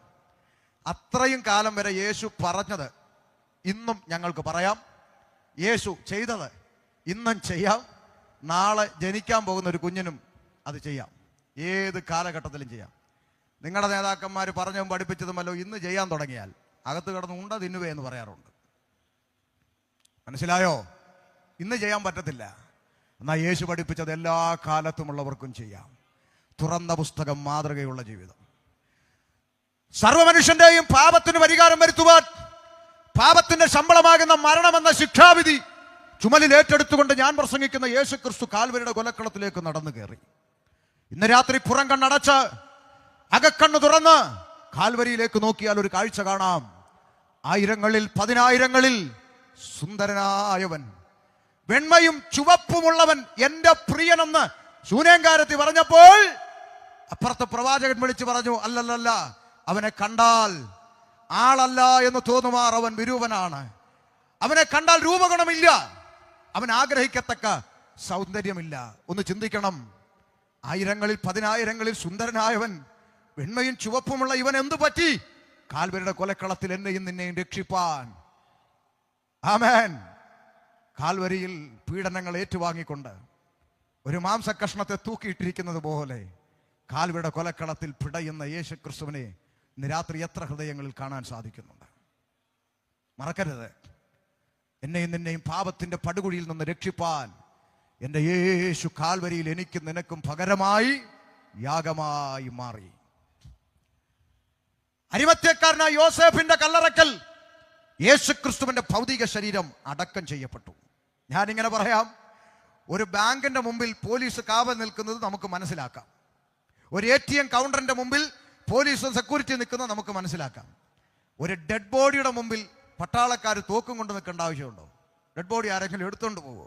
ചരിത്രത്തിലാദ്യമായി യേശുക്രിസ്തുവിന്റെ കബറിടത്തിന്റെ മുമ്പിൽ അതാ കണ്ണിൽ അഗ്നിയും കയ്യിൽ ആയുധവുമായി റോമൻ പടയാളികൾ കാവൽ നിൽക്കുന്നു. എന്തിന്? ഇവൻ ജീവിച്ചിരുന്നപ്പോൾ പ്രഖ്യാപിച്ചു, മനുഷ്യപുത്രൻ അനേകരുടെ പാപങ്ങൾക്ക് വേണ്ടി ജീവനെ കൊടുക്കുകയും അതിനെ തിരികെ പ്രാപിക്കുകയും ചെയ്യും. യേശു ഉയർത്തെഴുന്നേൽക്കാതിരിപ്പാൻ റോമൻ പടയാളികൾ പട്ടാളക്കൂട്ടത്തെ കാവൽ നിർത്തിയിട്ടും ഇന്ന് രാത്രി ഞാൻ ഇങ്ങനെ പറയട്ടെ, 3 ആണി കൊണ്ട് അരിമത്യക്കാരനായ യോസേപ്പിന്റെ കല്ലറ കൊണ്ട് യേശു എന്ന വ്യക്തിത്വം അവസാനിച്ചിരുന്നെങ്കിൽ 3 ആണി കൊണ്ട് അവസാനിച്ച യേശുവിനെ പ്രസംഗിക്കാൻ ഷമീർ വരത്തില്ല ഓതറയിൽ. 3 ആണി കൊണ്ട് അവസാനിച്ച യേശുവിന് വേണ്ടി പാടാൻ ഇവിടെ ഒരു കൊയർ ടീം രൂപപ്പെടത്തില്ല. 3 ആണി കൊണ്ട് അവസാനിച്ച യേശുവിന് വേണ്ടി IPCCO ഒരു കൺവെൻഷൻ പ്ലാൻ ചെയ്യത്തില്ല. പിന്നെ എന്തുകൊണ്ട് പാടുന്നു, എന്തുകൊണ്ട് പ്രസംഗിക്കുന്നു? ഓതറക്കാരെ, ഞങ്ങൾ പാടുന്നതും പ്രസംഗിക്കുന്നതും കുമ്പനാട്ടും എടത്തുവായിലും പരിമലയിലും കുരിശുമലയിലും അടഞ്ഞു കിടക്കുന്ന ഒരു കല്ലറവാതിക്ക നിന്നുകൊണ്ടല്ല, കണ്ണാടി കൂടിന് മുമ്പിലല്ല, മറിച്ച് ഉലക മഹാന്മാർ അഖിലരും ഒരുപോൽ കല്ലറക്കകത്ത് ഒടുങ്ങി ഒതുങ്ങിപ്പോയപ്പോൾ ഇന്ന് രാത്രി ഞാൻ പ്രസംഗിക്കുന്ന യേശു ക്രിസ്തു പാതാളത്തെ ജയിച്ചു, മരണത്തെ ജയിച്ചു, ലോകത്തെ ജയിച്ചു, പിശാചിനെ ജയിച്ചു. യേശു ഉയർത്തെഴുന്നേറ്റു. ഹല്ലേലൂയ! ആ യേശു ഇന്നും ജീവിക്കുന്നു. ആമേൻ. 1-2 ഭാഗം പറഞ്ഞ് ഒരുമിച്ച് പ്രാർത്ഥിക്കാം. ഉയർത്തെഴുന്നേറ്റ കർത്താവായ യേശു ക്രിസ്തു ശിഷ്യന്മാർക്ക് പലതവണ പ്രത്യക്ഷനായിക്കൊണ്ട് സ്വർഗാരോഹണം ചെയ്യും മുമ്പ് അന്ത്യമായൊരു കൽപ്പന ശിഷ്യഗണത്തിന് കൈമാറി. ഓതറക്കാര് കാതു തുറന്ന് കേൾക്കണം. മർക്കോസിന്റെ സുവിശേഷം 16-ാം അധ്യായം 15-ാമത്തെ തിരുവചന ഭാഗം ഒന്ന് വേഗത്തിൽ വായിച്ചാട്ടെ. 16-15. നിങ്ങൾ ഭൂലോകത്തിലൊക്കെയും പോയി സകല സൃഷ്ടിയോടും സുവിശേഷം പ്രസംഗിപ്പിൻ. മതി. ഇവിടുത്തെ ക്രിസ്ത്യാനികൾ പോലും പലപ്പോഴും ചോദിക്കുക, യുവന്മാർക്ക് വേറെ പണിയില്ല, ജോലിയില്ല, എന്തിനാ ഇങ്ങനെ കിടന്ന് തൊണ്ട കീറുന്നത്? ഉത്തരം, ഇത് യേശുക്രിസ്തുവിന്റെ കൽപ്പനയായതുകൊണ്ട് ഭൂലോകത്തിലൊക്കെയും ഇത് പ്രസംഗിക്കണം. ഇപ്പൊ ചില അണ്ണന്മാര് പറയാ, ഇവിടെ പറ്റത്തില്ല, അവിടെ പറ്റത്തില്ല, അവിടെ വിടാടാ, നിന്റെ മനസ്സേ ഇരിക്കത്തേ ഉള്ളൂ. ഇത് പ്രസംഗിക്കാൻ ഏൽപ്പിച്ച സ്വർഗത്തിലെ ദൈവമാണെങ്കിൽ അഭിഷിക്തന്മാർ ഉയരുള്ള കാലം വരെ സുവിശേഷം പ്രസംഗിച്ചിരിക്കും. ആമേൻ. അത് ഞങ്ങളെ ഏൽപ്പിച്ചത് ദൈവമായതുകൊണ്ടാ. മനുഷ്യരെക്കാൾ അധികം ദൈവത്തെ അനുസരിക്കേണ്ടത് ആവശ്യം. അതുകൊണ്ട് ചെയ്യുന്നതാ. നാട്ടുകാരെ ശല്യപ്പെടുത്താനോ ആളുകൾക്ക് ബുദ്ധിമുട്ടുണ്ടാക്കാനോ വേണ്ടി ചെയ്യുന്ന പരിപാടി അല്ലത്. പ്രാണനെ തന്ന പ്രാണനാഥന്റെ അന്ത്യ കൽപ്പനയാണ്. സകല സൃഷ്ടിയോട് സുവിശേഷം അറിയിക്കണം. അതിനേക്കാൾ ഭാഗ്യം, സുവിശേഷം പ്രസംഗിക്കുന്നതിനേക്കാൾ ഭാഗ്യം എന്താ വെച്ചുള്ളത്? അത് പോരെ നമുക്ക്. സുവിശേഷം ഇന്നിപ്പോ സുവിശേഷ യോഗം ഒന്ന് നോട്ടീസിലുണ്ട്, സുവിശേഷം ഒന്നും ഇല്ല. സങ്കടമായി ഈ കാലം. സുവിശേഷം പ്രസംഗിക്കണം. ഇത് പറഞ്ഞിട്ട് കർത്താവായ യേശുക്രിസ്തു സ്വർഗാരോഹണം ചെയ്തു. ശിഷ്യന്മാര് തല ഉയർത്തി ഒലിവുമലയിൽ ഇങ്ങനെ നോക്കിക്കൊണ്ട് നിൽക്കുമ്പോൾ യേശു രൂപാന്തരപ്പെട്ട് സ്വർഗത്തിലേക്ക് കടന്നു പോകുമ്പോൾ അതാ ശിഷ്യന്മാർ നോക്കി നിൽക്കെ 2 ദൂതന്മാർ താഴേക്ക് വെളിപ്പെട്ടുകൊണ്ട് ശിഷ്യന്മാരോട് പറഞ്ഞൊരു വാചകം അപ്പോസ്തല പ്രവൃത്തി 1:11 കാണാം. വായിച്ചാട്ടെ. 1:11. ഗലീല പുരുഷന്മാര്, നിങ്ങൾ ആകാശത്തിലേക്ക് നോക്കി നിൽക്കുന്നത് എന്ത്? നിങ്ങളെ വിട്ട് സ്വർഗാരോഹണം ചെയ്ത ഈ യേശുവിനെ സ്വർഗത്തിലേക്ക് പോകുന്നവനായി നിങ്ങൾ കണ്ടതുപോലെ തന്നെ അവൻ വീണ്ടും വരും എന്ന് പറഞ്ഞു. ഒരിക്കൽ കൂടി ആവർത്തിക്കുന്നു, യേശു വീണ്ടും വരും. ദൂതന്മാരുടെ പ്രഖ്യാപനം. ഇത് കേട്ട ശിഷ്യന്മാർ എന്ത് ചെയ്തെന്ന് ഒന്ന് കേട്ടാട്ടെ. അവർ യെരുശലേമിന് സമീപത്ത് ഒരു ശബത്ത് ദിവസത്തെ വഴിദൂരമുള്ള ഒലിവുമല വിട്ട് യെരുശലേമിലേക്ക് മടങ്ങിപ്പോന്നു. ശ്രദ്ധിച്ചു കേട്ടോണം. ഇനി ഞാൻ പറയുന്ന പോയിന്റുകൾ പറഞ്ഞ് അവസാനിപ്പിക്കുക. ശിഷ്യന്മാര് ഇത് കണ്ട് ദൂതന്മാരുടെ അരുളപ്പാട് കേട്ട് ഒലിവുമല വിട്ട് യെരുശലേമിൽ വന്നെന്നാണ് ഇപ്പൊ കൊച്ചു വായിച്ചത്. അടുത്തത്, അവിടെ എത്തിയപ്പോൾ യെരുശലേമിലെത്തിയപ്പോൾ അവർ പാർത്ത മാളിക മുറിയിൽ കയറിപ്പോയി. എങ്ങോട്ട് പോയി പറ? മാളിക മുറി കയറിപ്പോയി. എല്ലാരും കേട്ടോണം. അങ്ങനെ തന്നെ ആണോന്ന്? കയറിപ്പോയവരുടെ പേര് വിവരങ്ങൾ ഇപ്പൊ ഒന്ന് വായിക്കുക. അങ്ങനെ തന്നെ പുസ്തകത്തിൽ ഉണ്ടോ എന്ന് വേണം നോക്കിക്കോ. ഇനി പെന്തിക്കോസ് ഉപദേശിമാര് കയ്യിന്നിട്ട് പറഞ്ഞതൊന്നും പറയരുത്. വായിച്ചോ. പത്രോസ്. ആരാ പത്രോസ്? 1ാമത്തെ പോപ്പ്, മാർപ്പാപ്പ എന്നൊക്കെ ചില ക്രിസ്ത്യാനികൾ പറയുന്നു. ആയിക്കോട്ടെ, അത് വലിയ മോശപ്പെട്ട കാര്യമൊന്നും അല്ലല്ലോ. ആയിക്കോട്ടെ. പോപ്പ്, 1ാമത്തെ പോപ്പ് പത്രോസ്, യോഹന്നാൻ, യാക്കോബ്, അന്ത്രയോസ്, ഫിലിപ്പോസ്, തോമാസ് ലീഹ, ബർത്തലോമായി, മത്തായി, അൽഫയുടെ മകനായ യാക്കോബ്, എരിവുകാരനായ ശീമോൻ, യാക്കോബിന്റെ മകനായ യൂദ അഥവാ യൂദാസ് ലീഹ. ഇവരെല്ലാവരും സ്ത്രീകളോടും, കേട്ടോ കാതു തുറന്ന് കേട്ടോ, ഇവരെല്ലാവരും സ്ത്രീകളോടും യേശുവിന്റെ അമ്മയായ മറിയോടും കൂടെ അവന്റെ സഹോദരന്മാരോടും കൂടെ ഒരു മനപ്പെട്ട് പ്രാർത്ഥന കഴിച്ചു പോന്നു. മനസ്സിലായി? ഇപ്പൊ വേറെ വ്യാഖ്യാനം ഒന്നും വേണ്ട. അങ്ങോട്ട് കയറിപ്പോരുടെ കൂട്ടത്തിൽ പത്രോസ് ലീഹ ഉണ്ട്, തോമാസ് ലീഹ ഉണ്ട്, യൂദാസ് ലീഹ ഉണ്ട്, യേശുവിന്റെ അമ്മയായ മറിയയും. തർക്കമില്ലല്ലോ. ഉണ്ട്. അവരെല്ലാം കൂടെ പ്രാർത്ഥിച്ചോണ്ടിരുന്നപ്പോ എന്തോ പറ്റി. 2:1 പെന്തക്കോസ്ത് നാൾ വന്നപ്പോൾ, ഒന്നുകൂടെ, പെന്തക്കോസ്ത് നാൾ വന്നപ്പോൾ അവരെല്ലാവരും കൂടെ ഒരുമനപ്പെട്ട് പ്രാർത്ഥന കഴിച്ചുകൊണ്ടിരുന്നപ്പോൾ അവരുടെ ഇടയിലോട്ട് കുറച്ച് പെന്തക്കോസുകാർ വന്നപ്പോൾ. അങ്ങനാണോ? ആണോ അമ്മച്ചി? അല്ല, പെന്തക്കോസുകാർ അങ്ങനെ ഒരു കാറും ഇല്ല. പെന്തക്കോസ് നാൾ വന്നപ്പോൾ. എന്താ അത്? 50-ാം പെരുന്നാൾ ദിവസം. ഒരു പെരുന്നാൾ ദിവസം വന്നു. ആ പെരുന്നാൾ ദിവസത്തിന്റെ പേരാണ് പെന്തക്കുസ്ത, ഡേ ഓഫ് പെന്തക്കോസ്. പെന്തക്കുസ്ത പെരുന്നാൾ ദിവസം വന്നപ്പോൾ എല്ലാവരും ഒരു സ്ഥലത്ത് ഒന്നിച്ചു കൂടിയിരുന്നു. അന്നേരമോ വായിച്ചോ? പെട്ടെന്ന് കൊടിയ കാറ്റടിക്കുന്നത് പോലെ ആകാശത്ത് നിന്ന് ഒരു മുഴക്കമുണ്ടായി. ദൈവമക്കൾ കൂടുന്നിടത്ത് ഇച്ചിരി മുഴക്കമൊക്കെ ഉണ്ട്. മുഴക്കമുണ്ടായി. അവർ ഇരുന്നിരുന്ന വീട് മുഴുവനും നിറച്ചു. അഗ്നിജ്വാല പോലെ പിളർന്നിരിക്കുന്ന നാവുകൾ അവർക്ക് പ്രത്യക്ഷമായി അവരിൽ ഓരോരുത്തരുടെ മേൽ പതിഞ്ഞു. അടുത്ത വാക്ക് കാത് തുറന്ന് കേട്ടോണം. എല്ലാവരും പരിശുദ്ധാത്മാവ് നിറഞ്ഞവരായി ആത്മാവ് അവർക്ക് ഉച്ചരിപ്പാൻ നൽകിയതുപോലെ അന്യഭാഷകളിൽ സംസാരിച്ചു തുടങ്ങി. എന്ത് സംസാരിക്കാൻ തുടങ്ങി? അന്യഭാഷ. ഈ അന്യഭാഷ സംസാരിക്കുന്ന കൂട്ടത്തെയാണ് നാട്ടുകാരെന്നാ വിളിക്കുന്നത്? പെന്തക്കോസ്. അങ്ങനെയാണ് ഒന്നാമത്തെ പെന്തക്കോസുകാരി മറിയ, അല്ലയോ? ഒന്നാമത്തെ പെന്തക്കോസുകാരൻ പത്രോസ് ലീഗ, ഒന്നാമത്തെ പെന്തക്കോസുകാരൻ തോമാസ് ലീഗ. ഇവരൊക്കെ അവിടെ നിന്ന് അന്യഭാഷ പറഞ്ഞെന്നല്ലയോ വായിച്ചേ? അതുകൊണ്ട് പെന്തക്കോസുകാർക്ക് അമ്മയില്ലെന്ന് ആരെങ്കിലും പറഞ്ഞാൽ നേരെ നിന്ന് പറയണം, നിങ്ങളുടെ പള്ളി ഫോട്ടോയേ ഉള്ളൂ, ഞങ്ങളുടെ കൂടെ ജീവനോടിരുന്ന് അന്യഭാഷ പറഞ്ഞു ഇല്ലേ? പിന്നല്ല, എല്ലാവരും ആത്മാവിൽ അന്യഭാഷയിൽ സംസാരിക്കാൻ തുടങ്ങി. ആ ആത്മാവിന്റെ നിറവിൽ ഒരാൾ പ്രസംഗിക്കാൻ എഴുന്നേറ്റ് നിന്നു. ആര്? പറ. പോപ്പ് പത്രോസ് ലീഗ എഴുന്നേറ്റ് ഒറ്റ പ്രസംഗം. എന്ത് സംഭവിച്ചു? 2:37 വായിച്ചു നിർത്താം. 2:37. ഇത് കേട്ടിട്ട് അവർ ഹൃദയത്തിൽ കുത്തുകൊണ്ട്, ഒന്നുകൂടെ, ഇത് കേട്ടിട്ട് അവർ ഹൃദയത്തിൽ കുത്തുകൊണ്ട്. പത്രോസ് ലീഗ പരിശുദ്ധാത്മാവിൽ നിറഞ്ഞ് ആത്മനിറവിൽ വചനം പ്രസംഗിച്ചപ്പോൾ പറയച്ചാ കേട്ടവരുടെ ഹൃദയത്തിൽ കുത്തുകൊണ്ട്. നിങ്ങൾ പറ, എന്തുകൊണ്ടു? നിങ്ങളുടെ ആരുടെയെങ്കിലും ബൈബിളിൽ ഇക്കിളി കൊണ്ടെന്നുണ്ടോ? പറ, ഉണ്ടോ? ഇല്ല. പിന്നെന്താ കൊണ്ടേ? അപ്പൊ ഒരു കാര്യം ഒന്ന് മനസ്സിലാക്കിയിട്ട് വേണം ഇവിടുന്ന് ഇറങ്ങിപ്പോകാൻ. ഈ പുസ്തകത്തിൽ പറയുന്ന ആത്മാവ് നിറഞ്ഞവൻ ആത്മനിറവിൽ പ്രസംഗിച്ചാൽ കേൾക്കുന്നവർക്ക് ഇക്കിളിയല്ല, ചങ്കത്ത് കുത്തുകൊള്ളും. ഇരുവായ്ത്തലയുള്ള ഏത് വാളിനേക്കാളും മൂർച്ചയേറിയതും സത്യമധ്യ മാംസങ്ങളെ വേർപിടിപ്പിക്കും വരെ തുളച്ചു ചെല്ലുന്ന ജീവന്റെ വചനം അകത്തോട്ട് തുളച്ചു കയറിയപ്പോ കുത്തുകൊണ്ടെന്ന്. അതാ പിതാക്കന്മാരുടെ കാലത്തെ പ്രസംഗം. കുത്തുകൊള്ളും. ഇന്നിപ്പോ കുത്തുകൊള്ളുന്നതൊന്നും നമുക്ക് വലിയ താല്പര്യമില്ല. ഇപ്പൊ നമുക്കിപ്പോ കുത്തല്ല, നമുക്കിപ്പോ ഇക്കിളി വേണം. യോഗം കഴിഞ്ഞ് അങ്ങോട്ട് പോകുമ്പോൾ ഫോൺ 10 മിസ് കോളോ, കുഞ്ഞമ്മ വിളിച്ചോ?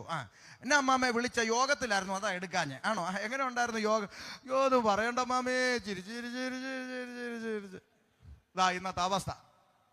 സങ്കടം കൊണ്ട് പറയാ ദേവാസന്മാരെ. എവിടെ മാനസാന്തരം? എവിടെ കുത്ത്?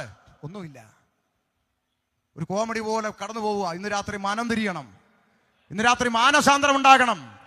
ഇരുവായ്ത്തലയുള്ള ഏത് വാളിനേക്കാളും മൂർച്ചയേറിയ ദൈവത്തിന്റെ വചനം അകത്തോട്ട് കടന്നു ചെന്ന് കുത്തുകൊണ്ടവരെല്ലാം കൂടെ എന്ത് ചെയ്തു? പ്രസംഗിച്ച ഉപദേശിയുടെ കൊങ്ങായിക്ക് പിടിച്ചെന്നാണോ? ആണോ അമ്മാമേ? പിന്നെ വായിര് കുത്തുകൊണ്ട്. ഇത് കേട്ടിട്ട് അവർ ഹൃദയത്തിൽ കുത്തുകൊണ്ട് പത്രോസിനോടും ശേഷം അപ്പോസ്തലന്മാരോടും സഹോദരന്മാരായ പുരുഷന്മാരെ, ഞങ്ങൾ എന്ത് ചെയ്യേണ്ടു എന്ന് കുത്തുകൊണ്ടവര് കൊങ്ങായിക്ക് പിടിക്കാൻ ചെന്നതല്ല. കുത്തുകൊണ്ടവര് ചോദിച്ചു, ഞങ്ങൾ നിങ്ങൾ ഓരോ വാക്ക് പ്രസംഗിക്കുമ്പോഴും എന്റെ ചങ്കത്ത് കത്തി കയറുകയായിരുന്നു. പറ ഉപദേശി പോപ്പേ പത്രോസ് എന്തോ ചെയ്യണം? അടുത്ത വാക്ക്. പത്രോസ് അവരോട്. ആര്? പത്രോസ് അവരോട്. സാംബാസ് ഓദർ IPCയിലെ പാസ്റ്റർ അവരോട്. അങ്ങനാണോ? അല്ല, സാംബാസ്റ്റർ അവരോടൊന്നല്ല. പോപ്പ് പത്രോസ് ലീഗ അവരോട്. നിങ്ങൾ മാനസാന്തരപ്പെട്ടു. ഒന്ന് നിങ്ങൾ എന്ത് ചെയ്യണം? പറ. മാനസാന്തരപ്പെടണം. പിന്നെ നിങ്ങളുടെ പാപങ്ങളുടെ മോചനത്തിനായി നിങ്ങളുടെ അകത്ത് കയറിയ പാപം പുറത്തു പോകണമെങ്കിൽ ഓരോരുത്തൻ യേശുക്രിസ്തുവിന്റെ നാമത്തിൽ സ്നാനമേൽപ്പിൻ. കേട്ടോ? പെന്തിക്കോസുകാരെ പഠിപ്പിക്കൽ ഉണ്ടാക്കി വെച്ചതല്ല. ഒന്നാമത്തെ പോപ്പ് പത്രോസ് ലീഗ പറയുക, അകത്ത് കയറിയ പാപം പുറത്തു പോകണോ? നിങ്ങൾ മാനസാന്തരപ്പെട്ട് സ്നാനമേൽക്കാൻ. ഇല്ലേ? ഈ പോപ്പ് പറഞ്ഞതല്ലേ നമ്മൾ ഇന്നും പറഞ്ഞുകൊണ്ടിരിക്കുന്നത്. ഇങ്ങേരായി കുഴപ്പമുണ്ടാക്കി വെച്ച അങ്ങേർക്ക് സത്യത്തിൽ പറഞ്ഞുകൊണ്ടായിരുന്നു, നിങ്ങൾ ഓരോരുത്തരും പാപങ്ങളുടെ മോചനത്തിനായി ഞങ്ങളുടെ അടുക്കൽ വന്ന് കുമ്പസരിപ്പി. അങ്ങനെ ഒന്ന് പറഞ്ഞെങ്കിൽ ഞങ്ങൾ ഇന്ന് അതല്ലേ പറയത്തുള്ളായിരുന്നു. ഇങ്ങേരായി ഇടങ്ങേറുണ്ടാക്കിയ പുസ്തകത്തിൽ അങ്ങനെ പറഞ്ഞില്ല. പോപ്പ് പറഞ്ഞത് ഓരോരുത്തരും മാനസാന്തരപ്പെട്ട് സ്നാനപ്പെടാനാ. ഞങ്ങളും അത് തന്നെ പറയുന്നുള്ളൂ അമ്മാമേ. വള്ളിപ്പുള്ളി വ്യത്യാസം വരുത്തിയോ മാറ്റം വരുത്തിയോ പഠിപ്പിക്കാനല്ല ഞങ്ങളെ ഏൽപ്പിച്ചത്. അകത്ത് കയറിയ പാപത്തിൽ നിന്ന് മോചനം വേണോ? ഇന്ന് രാത്രി ഓതറക്കാരെ ഒരു നാണയത്തിട്ട് കൊടുക്കേണ്ട, 1 കിലോമീറ്റർ നടക്കേണ്ട, ഒരു മെഴുകുതിരി കത്തിക്കണ്ട. ഇന്ന് രാത്രി സൗജന്യമായ പാപമോചനം ലഭിക്കും. മാനസാന്തരപ്പെട്ട് സ്നാനമേൽപ്പീൻ, എന്നാൽ പാപമോചനം ലഭിക്കും. അപ്പൊ ചില ആളുകൾ പറയും, പാസ്റ്ററെ ഞങ്ങള് സ്നാനപ്പെട്ടതാ, എന്നാ ഒരു 5 മിനിറ്റ് കൂടെ ഞാൻ എടുക്കുക. ഇന്ന് പാടാനൊന്നും സമയം എടുക്കത്തില്ല, നിയോഗിച്ചവർ പ്രാർത്ഥിച്ച് നിർത്തും, നാളെ മറ്റന്നാളും പാടിക്കും. ഇത് പറയാ പോയി എനിക്കും സ്വസ്ഥതയില്ല, അതുകൊണ്ടാണ്. എൻ്റെ അത്രയും ദൂരെ പോകേണ്ട ഒരാരും ഇല്ലല്ലോ, ഉണ്ടോ? ഇല്ല, 5 മിനിറ്റ്. ഓക്കെ. ചില ആളുകൾ പറയാ, പാസ്റ്ററെ ഞങ്ങൾ കുഞ്ഞിലെ അങ്ങ് സ്നാനപ്പെട്ടിട്ടുണ്ട്, അപ്പൊ മാനസാന്തരമോ? അത് വളരുമ്പോൾ മതിയെന്നാ പറഞ്ഞത്. നമ്മളെല്ലാവരും ഇന്ന് കുളിച്ചിട്ട് തല തോർത്തി, വർഷങ്ങളായിട്ട് ഇത് തന്നെയാണ് ചെയ്യുന്നത്. ഇപ്പൊ നാളെ തൊട്ടൊരു ചേഞ്ച്, ആദ്യം തല തോർത്തിയിട്ട് അങ്ങനെ ചെയ്താലും ഇങ്ങനെ ചെയ്താലും കുഴപ്പമില്ലെത്താ. കുഴപ്പമുണ്ട്. നമ്മുടെ നിത്യജീവിതത്തിൽ നമ്മൾ ചെയ്യുന്ന ഒരു കാര്യം തലതിരിച്ച പ്രശ്നമാണെങ്കിൽ, ആകാശം മാറിയാലും ഭൂമി ഒഴിഞ്ഞു പോയാലും മാറ്റം വരാത്ത ദൈവവചനം ആരും തലതിരിക്കണ്ട. മാനസാന്തരപ്പെട്ട് സ്നാനമേൽക്കണമെന്നാണ് തിരുവചനമെങ്കിൽ ആദ്യം നടക്കേണ്ടത് മാനസാന്തരം, ആദ്യം നടക്കേണ്ടത് വിശ്വാസം. വിശ്വസിക്കുകയും സ്നാനമേൽക്കുകയും ചെയ്തവൻ രക്ഷിക്കപ്പെടുമെന്ന് വചനം. അങ്ങനെങ്കിൽ വിശ്വാസം നിമിത്തം മാനസാന്തരം നടക്കണം. മാനസാന്തരപ്പെട്ടവന് സ്നാനപ്പെടേണ്ടതായി. മാനസാന്തരം എന്ന് പേപ്പറിൽ എഴുതി കാണിച്ചാൽ മനസ്സിലാകാത്ത കുഞ്ഞിനെ എടുത്ത് ഒക്കത്ത് വെച്ച്, നിനക്ക് 2000 വർഷം മുറുതവായ യേശു ക്രിസ്തുവിന്റെ പാപത്തിന് വേണ്ടി വന്നത്, മരിച്ചെന്നും അടക്കപ്പെട്ടെന്നും ഉയർത്തെഴുന്നേറ്റ് നിന്നെ ചേർക്കാൻ വീണ്ടും വരുമെന്നും കുഞ്ഞുവാവേ നീ വിശ്വസിക്കുന്നു? കുഞ്ഞാവ അപ്പൊ കുഞ്ഞുവാവ വാ തുറന്ന് പറയണം, യെസ് ഐ ബിലീവ് ദാറ്റ്, ഞാനത് വിശ്വസിക്കുന്നു. സ്നാനപ്പെടുത്തിക്കോ. അതാ വേദപുസ്തകത്തിലെ സ്നാനം. മനസ്സിലാവുന്നുണ്ടോ? അപ്പോൾ ഇന്നാളൊരു ക്രിസ്ത്യാനി എൻ്റെ അടുത്ത് വന്ന് പറഞ്ഞു, പാസ്റ്റർ മുസ്ലിമിന്ന് വന്നുകൊണ്ട് അറിയാത്തോണ്ടാ. അതിനാ ഞങ്ങൾ കുഞ്ഞു പറയത്തില്ലെന്ന് ഞങ്ങൾക്കും അറിയാം, പിന്നെ പറയാൻ പകരം ഒരാളെ പുറകി പകരം നിർത്തുവന്ന്. നിങ്ങൾ പിന്നെ വിവാഹ നിശ്ചയമൊക്കെ കൂടാൻ പള്ളിയിൽ പോയിട്ടുണ്ടോ? ഉണ്ടോ? വേഗം പറ. ഉണ്ടോ? ഉണ്ട്. അപ്പൊ പള്ളിയിൽ അച്ഛൻ അവിടെ കയറി നിന്നോണ്ട് ഇങ്ങനെ ചോദിക്കാറുണ്ടോ, പ്രിയ സൂസമ്മേ, നിന്റെ വലതു ഭാഗത്ത് നിൽക്കുന്ന ജേക്കബിന്റെയും ജോഷാമ്മയുടെ മകൻ സണ്ണിക്കുട്ടിയെ വിവാഹം കഴിക്കാൻ നിനക്ക് ചോദിക്കാറുണ്ടോ? ഉണ്ടോ? പറ. അതിന് എനിക്ക് അറിഞ്ഞുകൂടാത്തോണ്ടാണ് നിങ്ങൾ പറയണതാ. ഉണ്ടോ? ഉണ്ട്. അപ്പൊ പെണ്ണിന്റെ അപ്പൻ, ജനിപ്പിച്ച അപ്പൻ, സ്വന്തം അപ്പൻ പുറകെ നിന്നുകൊണ്ട് പറയാ, സമ്മതമാണ്. ഏതെങ്കിലും അച്ഛന്മാർ നടത്തുവോ? മുണ്ടുന്നില്ല. അതിനാ സ്വന്തം അപ്പനല്ലേ, വാടക എടുത്തൊന്നും അല്ലല്ലോ. നടത്തുവോ? ഇല്ല. അച്ഛൻ വേണേ ഒന്ന് നോക്കും, എന്നിട്ട് വീണ്ടും പറ, സൂസമ്മേ, നിന്റെ വലതു ഭാഗത്ത് നിന്ന് ജേക്കബിന്റെ ജോഷാമ്മയുടെ മകൻ സണ്ണിക്കുട്ടി വിവാഹം കഴിക്കാൻ നിനക്ക് സമ്മതമാണോ? ഉടനെ പ്രസവിച്ച അമ്മ അപ്പുറത്ത് നിന്നുണ്ട്, സമ്മതമാച്ചോ, അവളാ കെട്ടണം എന്ന് പറഞ്ഞു നടന്നേ അങ്ങോട്ട് കെട്ടിക്കോ. പിന്നെ ആര് പറയണം? വാതിർന്ന് പറ. മണവാട്ടി ആരോ, അവള് പറയണം എനിക്ക് സമ്മതമാണെന്ന്. ഇന്ന് രാത്രി കാത് തുറന്ന് കേട്ടോ. ഈ ലോകത്തിലെ മണവാട്ടിയാകാൻ പെറ്റ തള്ള പറഞ്ഞ പോരെങ്കിൽ, ഈ ലോകത്തിലെ മണവാട്ടിയാകാൻ ജനിപ്പിച്ച അപ്പൻ പറഞ്ഞ പോരെങ്കിൽ, കുഞ്ഞാടിന്റെ കാന്തയാകാൻ, സ്വർലോക മണവാട്ടിയാകാൻ, ക്രിസ്തുയേശുവിന്റെ വേളി കഴിക്കുന്ന മണവാട്ടി സഭയാകാൻ പകരക്കാര് പറഞ്ഞാൽ ഒക്കത്തില്ല അച്ചായോ. അധരം കൊണ്ട് ഏറ്റു പറയണം, ഹൃദയം കൊണ്ട് വിശ്വസിക്കണം, മാനസാന്തരം സംഭവിക്കണം. അതുകൊണ്ടാ പറഞ്ഞത്, മാനസാന്തരപ്പെട്ട് സ്നാനമേൽപ്പീൻ. വായിച്ചു നിർത്തുന്നു, എന്നാൽ പാപമോചനം ലഭിക്കും. അടുത്ത വാക്ക്, എന്നാൽ പരിശുദ്ധാത്മാവ് എന്ന ദാനം ലഭിക്കും. അടുത്തത്, വാഗ്ദത്തം നിങ്ങൾക്ക് നിങ്ങളുടെ മക്കൾക്കും നമ്മുടെ ദൈവമായ കർത്താവ് വിളിച്ചു വരുത്തുന്ന ദൂരസ്ഥരായ ഏവർക്കും ഉള്ളതല്ലോ എന്ന് പറഞ്ഞു. എന്ന് പറഞ്ഞാൽ എന്താ? എന്ന് പറഞ്ഞാൽ ഒന്നുമില്ല. ഈ വാഗ്ദത്തത്തെയും പരിശുദ്ധാത്മാവ് നിങ്ങൾക്കും നിങ്ങളുടെ മക്കൾക്കും ഇനി കർത്താവ് വിളിച്ചു വരുത്തുന്ന ദൂരെ കിടക്കുന്ന ഞങ്ങളെപ്പോലുള്ളവർക്കും കൊടുക്കുമെന്ന്. അതാ ഇപ്പൊ നടന്നുകൊണ്ടിരിക്കുന്നത്. ഉള്ളതല്ല. അടുത്ത വാക്ക്, മറ്റു പല വാക്കുകളാലും അവൻ സാക്ഷ്യം പറഞ്ഞ് അവരെ പ്രബോധിപ്പിച്ചു. ഈ വക്രതയുള്ള തലമുറയിൽ നിന്ന് രക്ഷിക്കപ്പെടുമെന്ന് അവൻ അവരോട് പറഞ്ഞു. അടുത്ത വാക്ക്, അവന്റെ വാക്ക് കൈക്കൊണ്ടവർ സ്നാനമേറ്റു. എത്ര പേര്? അന്ന് 3000-ഓളം പേർ അവരോട് ചേർന്നു. ഒറ്റ പ്രസംഗം. ആർക്ക് വേണം? കൈപൊക്ക കാലുപൊക്കൊന്നും പറഞ്ഞില്ല. ഒറ്റ പ്രസംഗം. കുത്തുകൊള്ളേണ്ടുന്ന വിധം കുത്തുകൊള്ളുന്ന ഒറ്റ പ്രസംഗം. 3000 പേര് രംഗത്ത് വന്നിട്ട് പറഞ്ഞു, പാസ്റ്ററെ ഞങ്ങൾക്ക് സ്നാനപ്പെടണം. ഇവിടെ ഉദ്ഘാടനം ചെയ്തോ പറഞ്ഞു, 10 പേരെ കൊണ്ട് കൊട്ടാൻ തുടങ്ങിയ ഒരു വീട്ടിലെ കൂട്ടായ്മ ഇന്ന് 100 പേരിലധികം എത്തി നിൽക്കണമെങ്കിൽ കെട്ടി വലിച്ചു കൊണ്ടുവന്നതല്ല. വചനം ഹൃദയത്തിനകത്തേക്ക് തുളച്ചു കയറിയപ്പോൾ, ആമേ, പരിശുദ്ധാത്മാവ് ഹൃദയത്തിൽ ബോധ്യം വരുത്തിയപ്പോൾ, എനിക്ക് സ്നാനപ്പെടണം ഭാഷ എന്ന് പറഞ്ഞ് മുമ്പോട്ട് വന്ന ജീവിതങ്ങളാണ് ഇതിനകത്തിരിക്കുന്നത്. പിടിച്ചു വലിച്ചും കെട്ടിവലിച്ചും കൊണ്ടുവന്നവരല്ല, വചനത്തിന്റെ സത്യത്താൽ സ്വതന്ത്രരാക്കപ്പെട്ട ജനം. 3000 പേര് വന്ന് പറഞ്ഞു ഞങ്ങൾക്ക് സ്നാനപ്പെടണം. അടുത്ത വാക്ക്, അവർ അപ്പോസ്തലന്മാരുടെ ഉപദേശം കേട്ടും. ഒന്നോടെ, അവർ അപ്പോസ്തലന്മാരുടെ ഉപദേശം കേട്ടു. സ്നാനപ്പെട്ടവർ എന്ത് ചെയ്തു? അപ്പോസ്തലന്മാരുടെ ഉപദേശം കേട്ടോ പാസ്റ്റർമാരെ, കേട്ടോ. ഇന്നിപ്പോ അങ്ങനല്ല. മാമ ഇവിടെ വന്ന് ഞങ്ങളുടെ കൂടെ സ്നാനപ്പെട്ടിട്ട് പിന്നെ ഏത് പള്ളിയിലാന്ന് വെച്ചാൽ അവിടെ ഇവൻ കാട്ടുകള്ളനാണ്. മനസ്സിലാക്കിക്കോണം. അങ്ങനെ പഠിപ്പിക്കുന്നവനുണ്ടെങ്കിൽ അവൻ ഈ പുസ്തകത്തിലെ ദൈവത്തിന്റെ ദാസനല്ല കേട്ടോ. ഇങ്ങനെ കുറെ പിശാചുക്കൾ ഇറങ്ങിയിട്ടുണ്ട് സ്നാനപ്പെടുത്ത് കണക്ക് എടുത്ത് ഹല്ലേലൂയയിടാൻ വേണ്ടി. എന്നിട്ട് നിങ്ങൾ എവിടെയെങ്കിലും പോയി തൊലഞ്ഞോളാം. നോ, അവർ അപ്പോസ്തലന്മാരുടെ ഉപദേശം കേട്ടു. സ്നാനപ്പെട്ടവർ അപ്പോസ്തോലിക ഉപദേശത്തിൽ നിലനിൽക്കണം. മനസ്സിലായോ? ഉപദേശം കേൾക്കണമെങ്കിൽ അടുത്ത വാക്ക് കൂട്ടായ്മ. ഉപദേശം കേൾക്കണമെങ്കിൽ എവിടെ വരണം? പറ. കൂട്ടായ്മയ്ക്ക് വരണം. കുഞ്ഞമ്മയുടെ മോളെ കല്യാണത്തിന് പോയാൽ ദൈവവചനം കേൾക്കാനൊക്കത്തില്ല. കൂട്ടായ്മ ആചരിച്ചു. അടുത്തത് അപ്പം നുറുക്കി. അടുത്തത് പ്രാർത്ഥന കഴിച്ചും പോന്നു. ആ കൂട്ടത്തെ നോക്കി സ്വർഗം ഒരു പേര് വിളിച്ചതാണ്. 47-ാം വാക്യം വായിച്ച് പുസ്തകം അടച്ചു. 47-ാം വാക്യം, കർത്താവ് രക്ഷിക്കപ്പെടുന്നവരെ ദിനം പ്രതി സഭയോട് ചേർത്തുകൊണ്ട്. ഈ പറഞ്ഞ കൂട്ടത്തെ നോക്കി സ്വർഗം ഒരു പേര് അവിടെ അങ്ങ് ഡിക്ലെയർ ചെയ്തു. എന്താ? സഭ. കർത്താവ് രക്ഷിക്കപ്പെടുന്നവരെ ദിനം പ്രതി സഭയോട് ചേർത്തുകൊണ്ടിരുന്നു. ഏത് സഭ?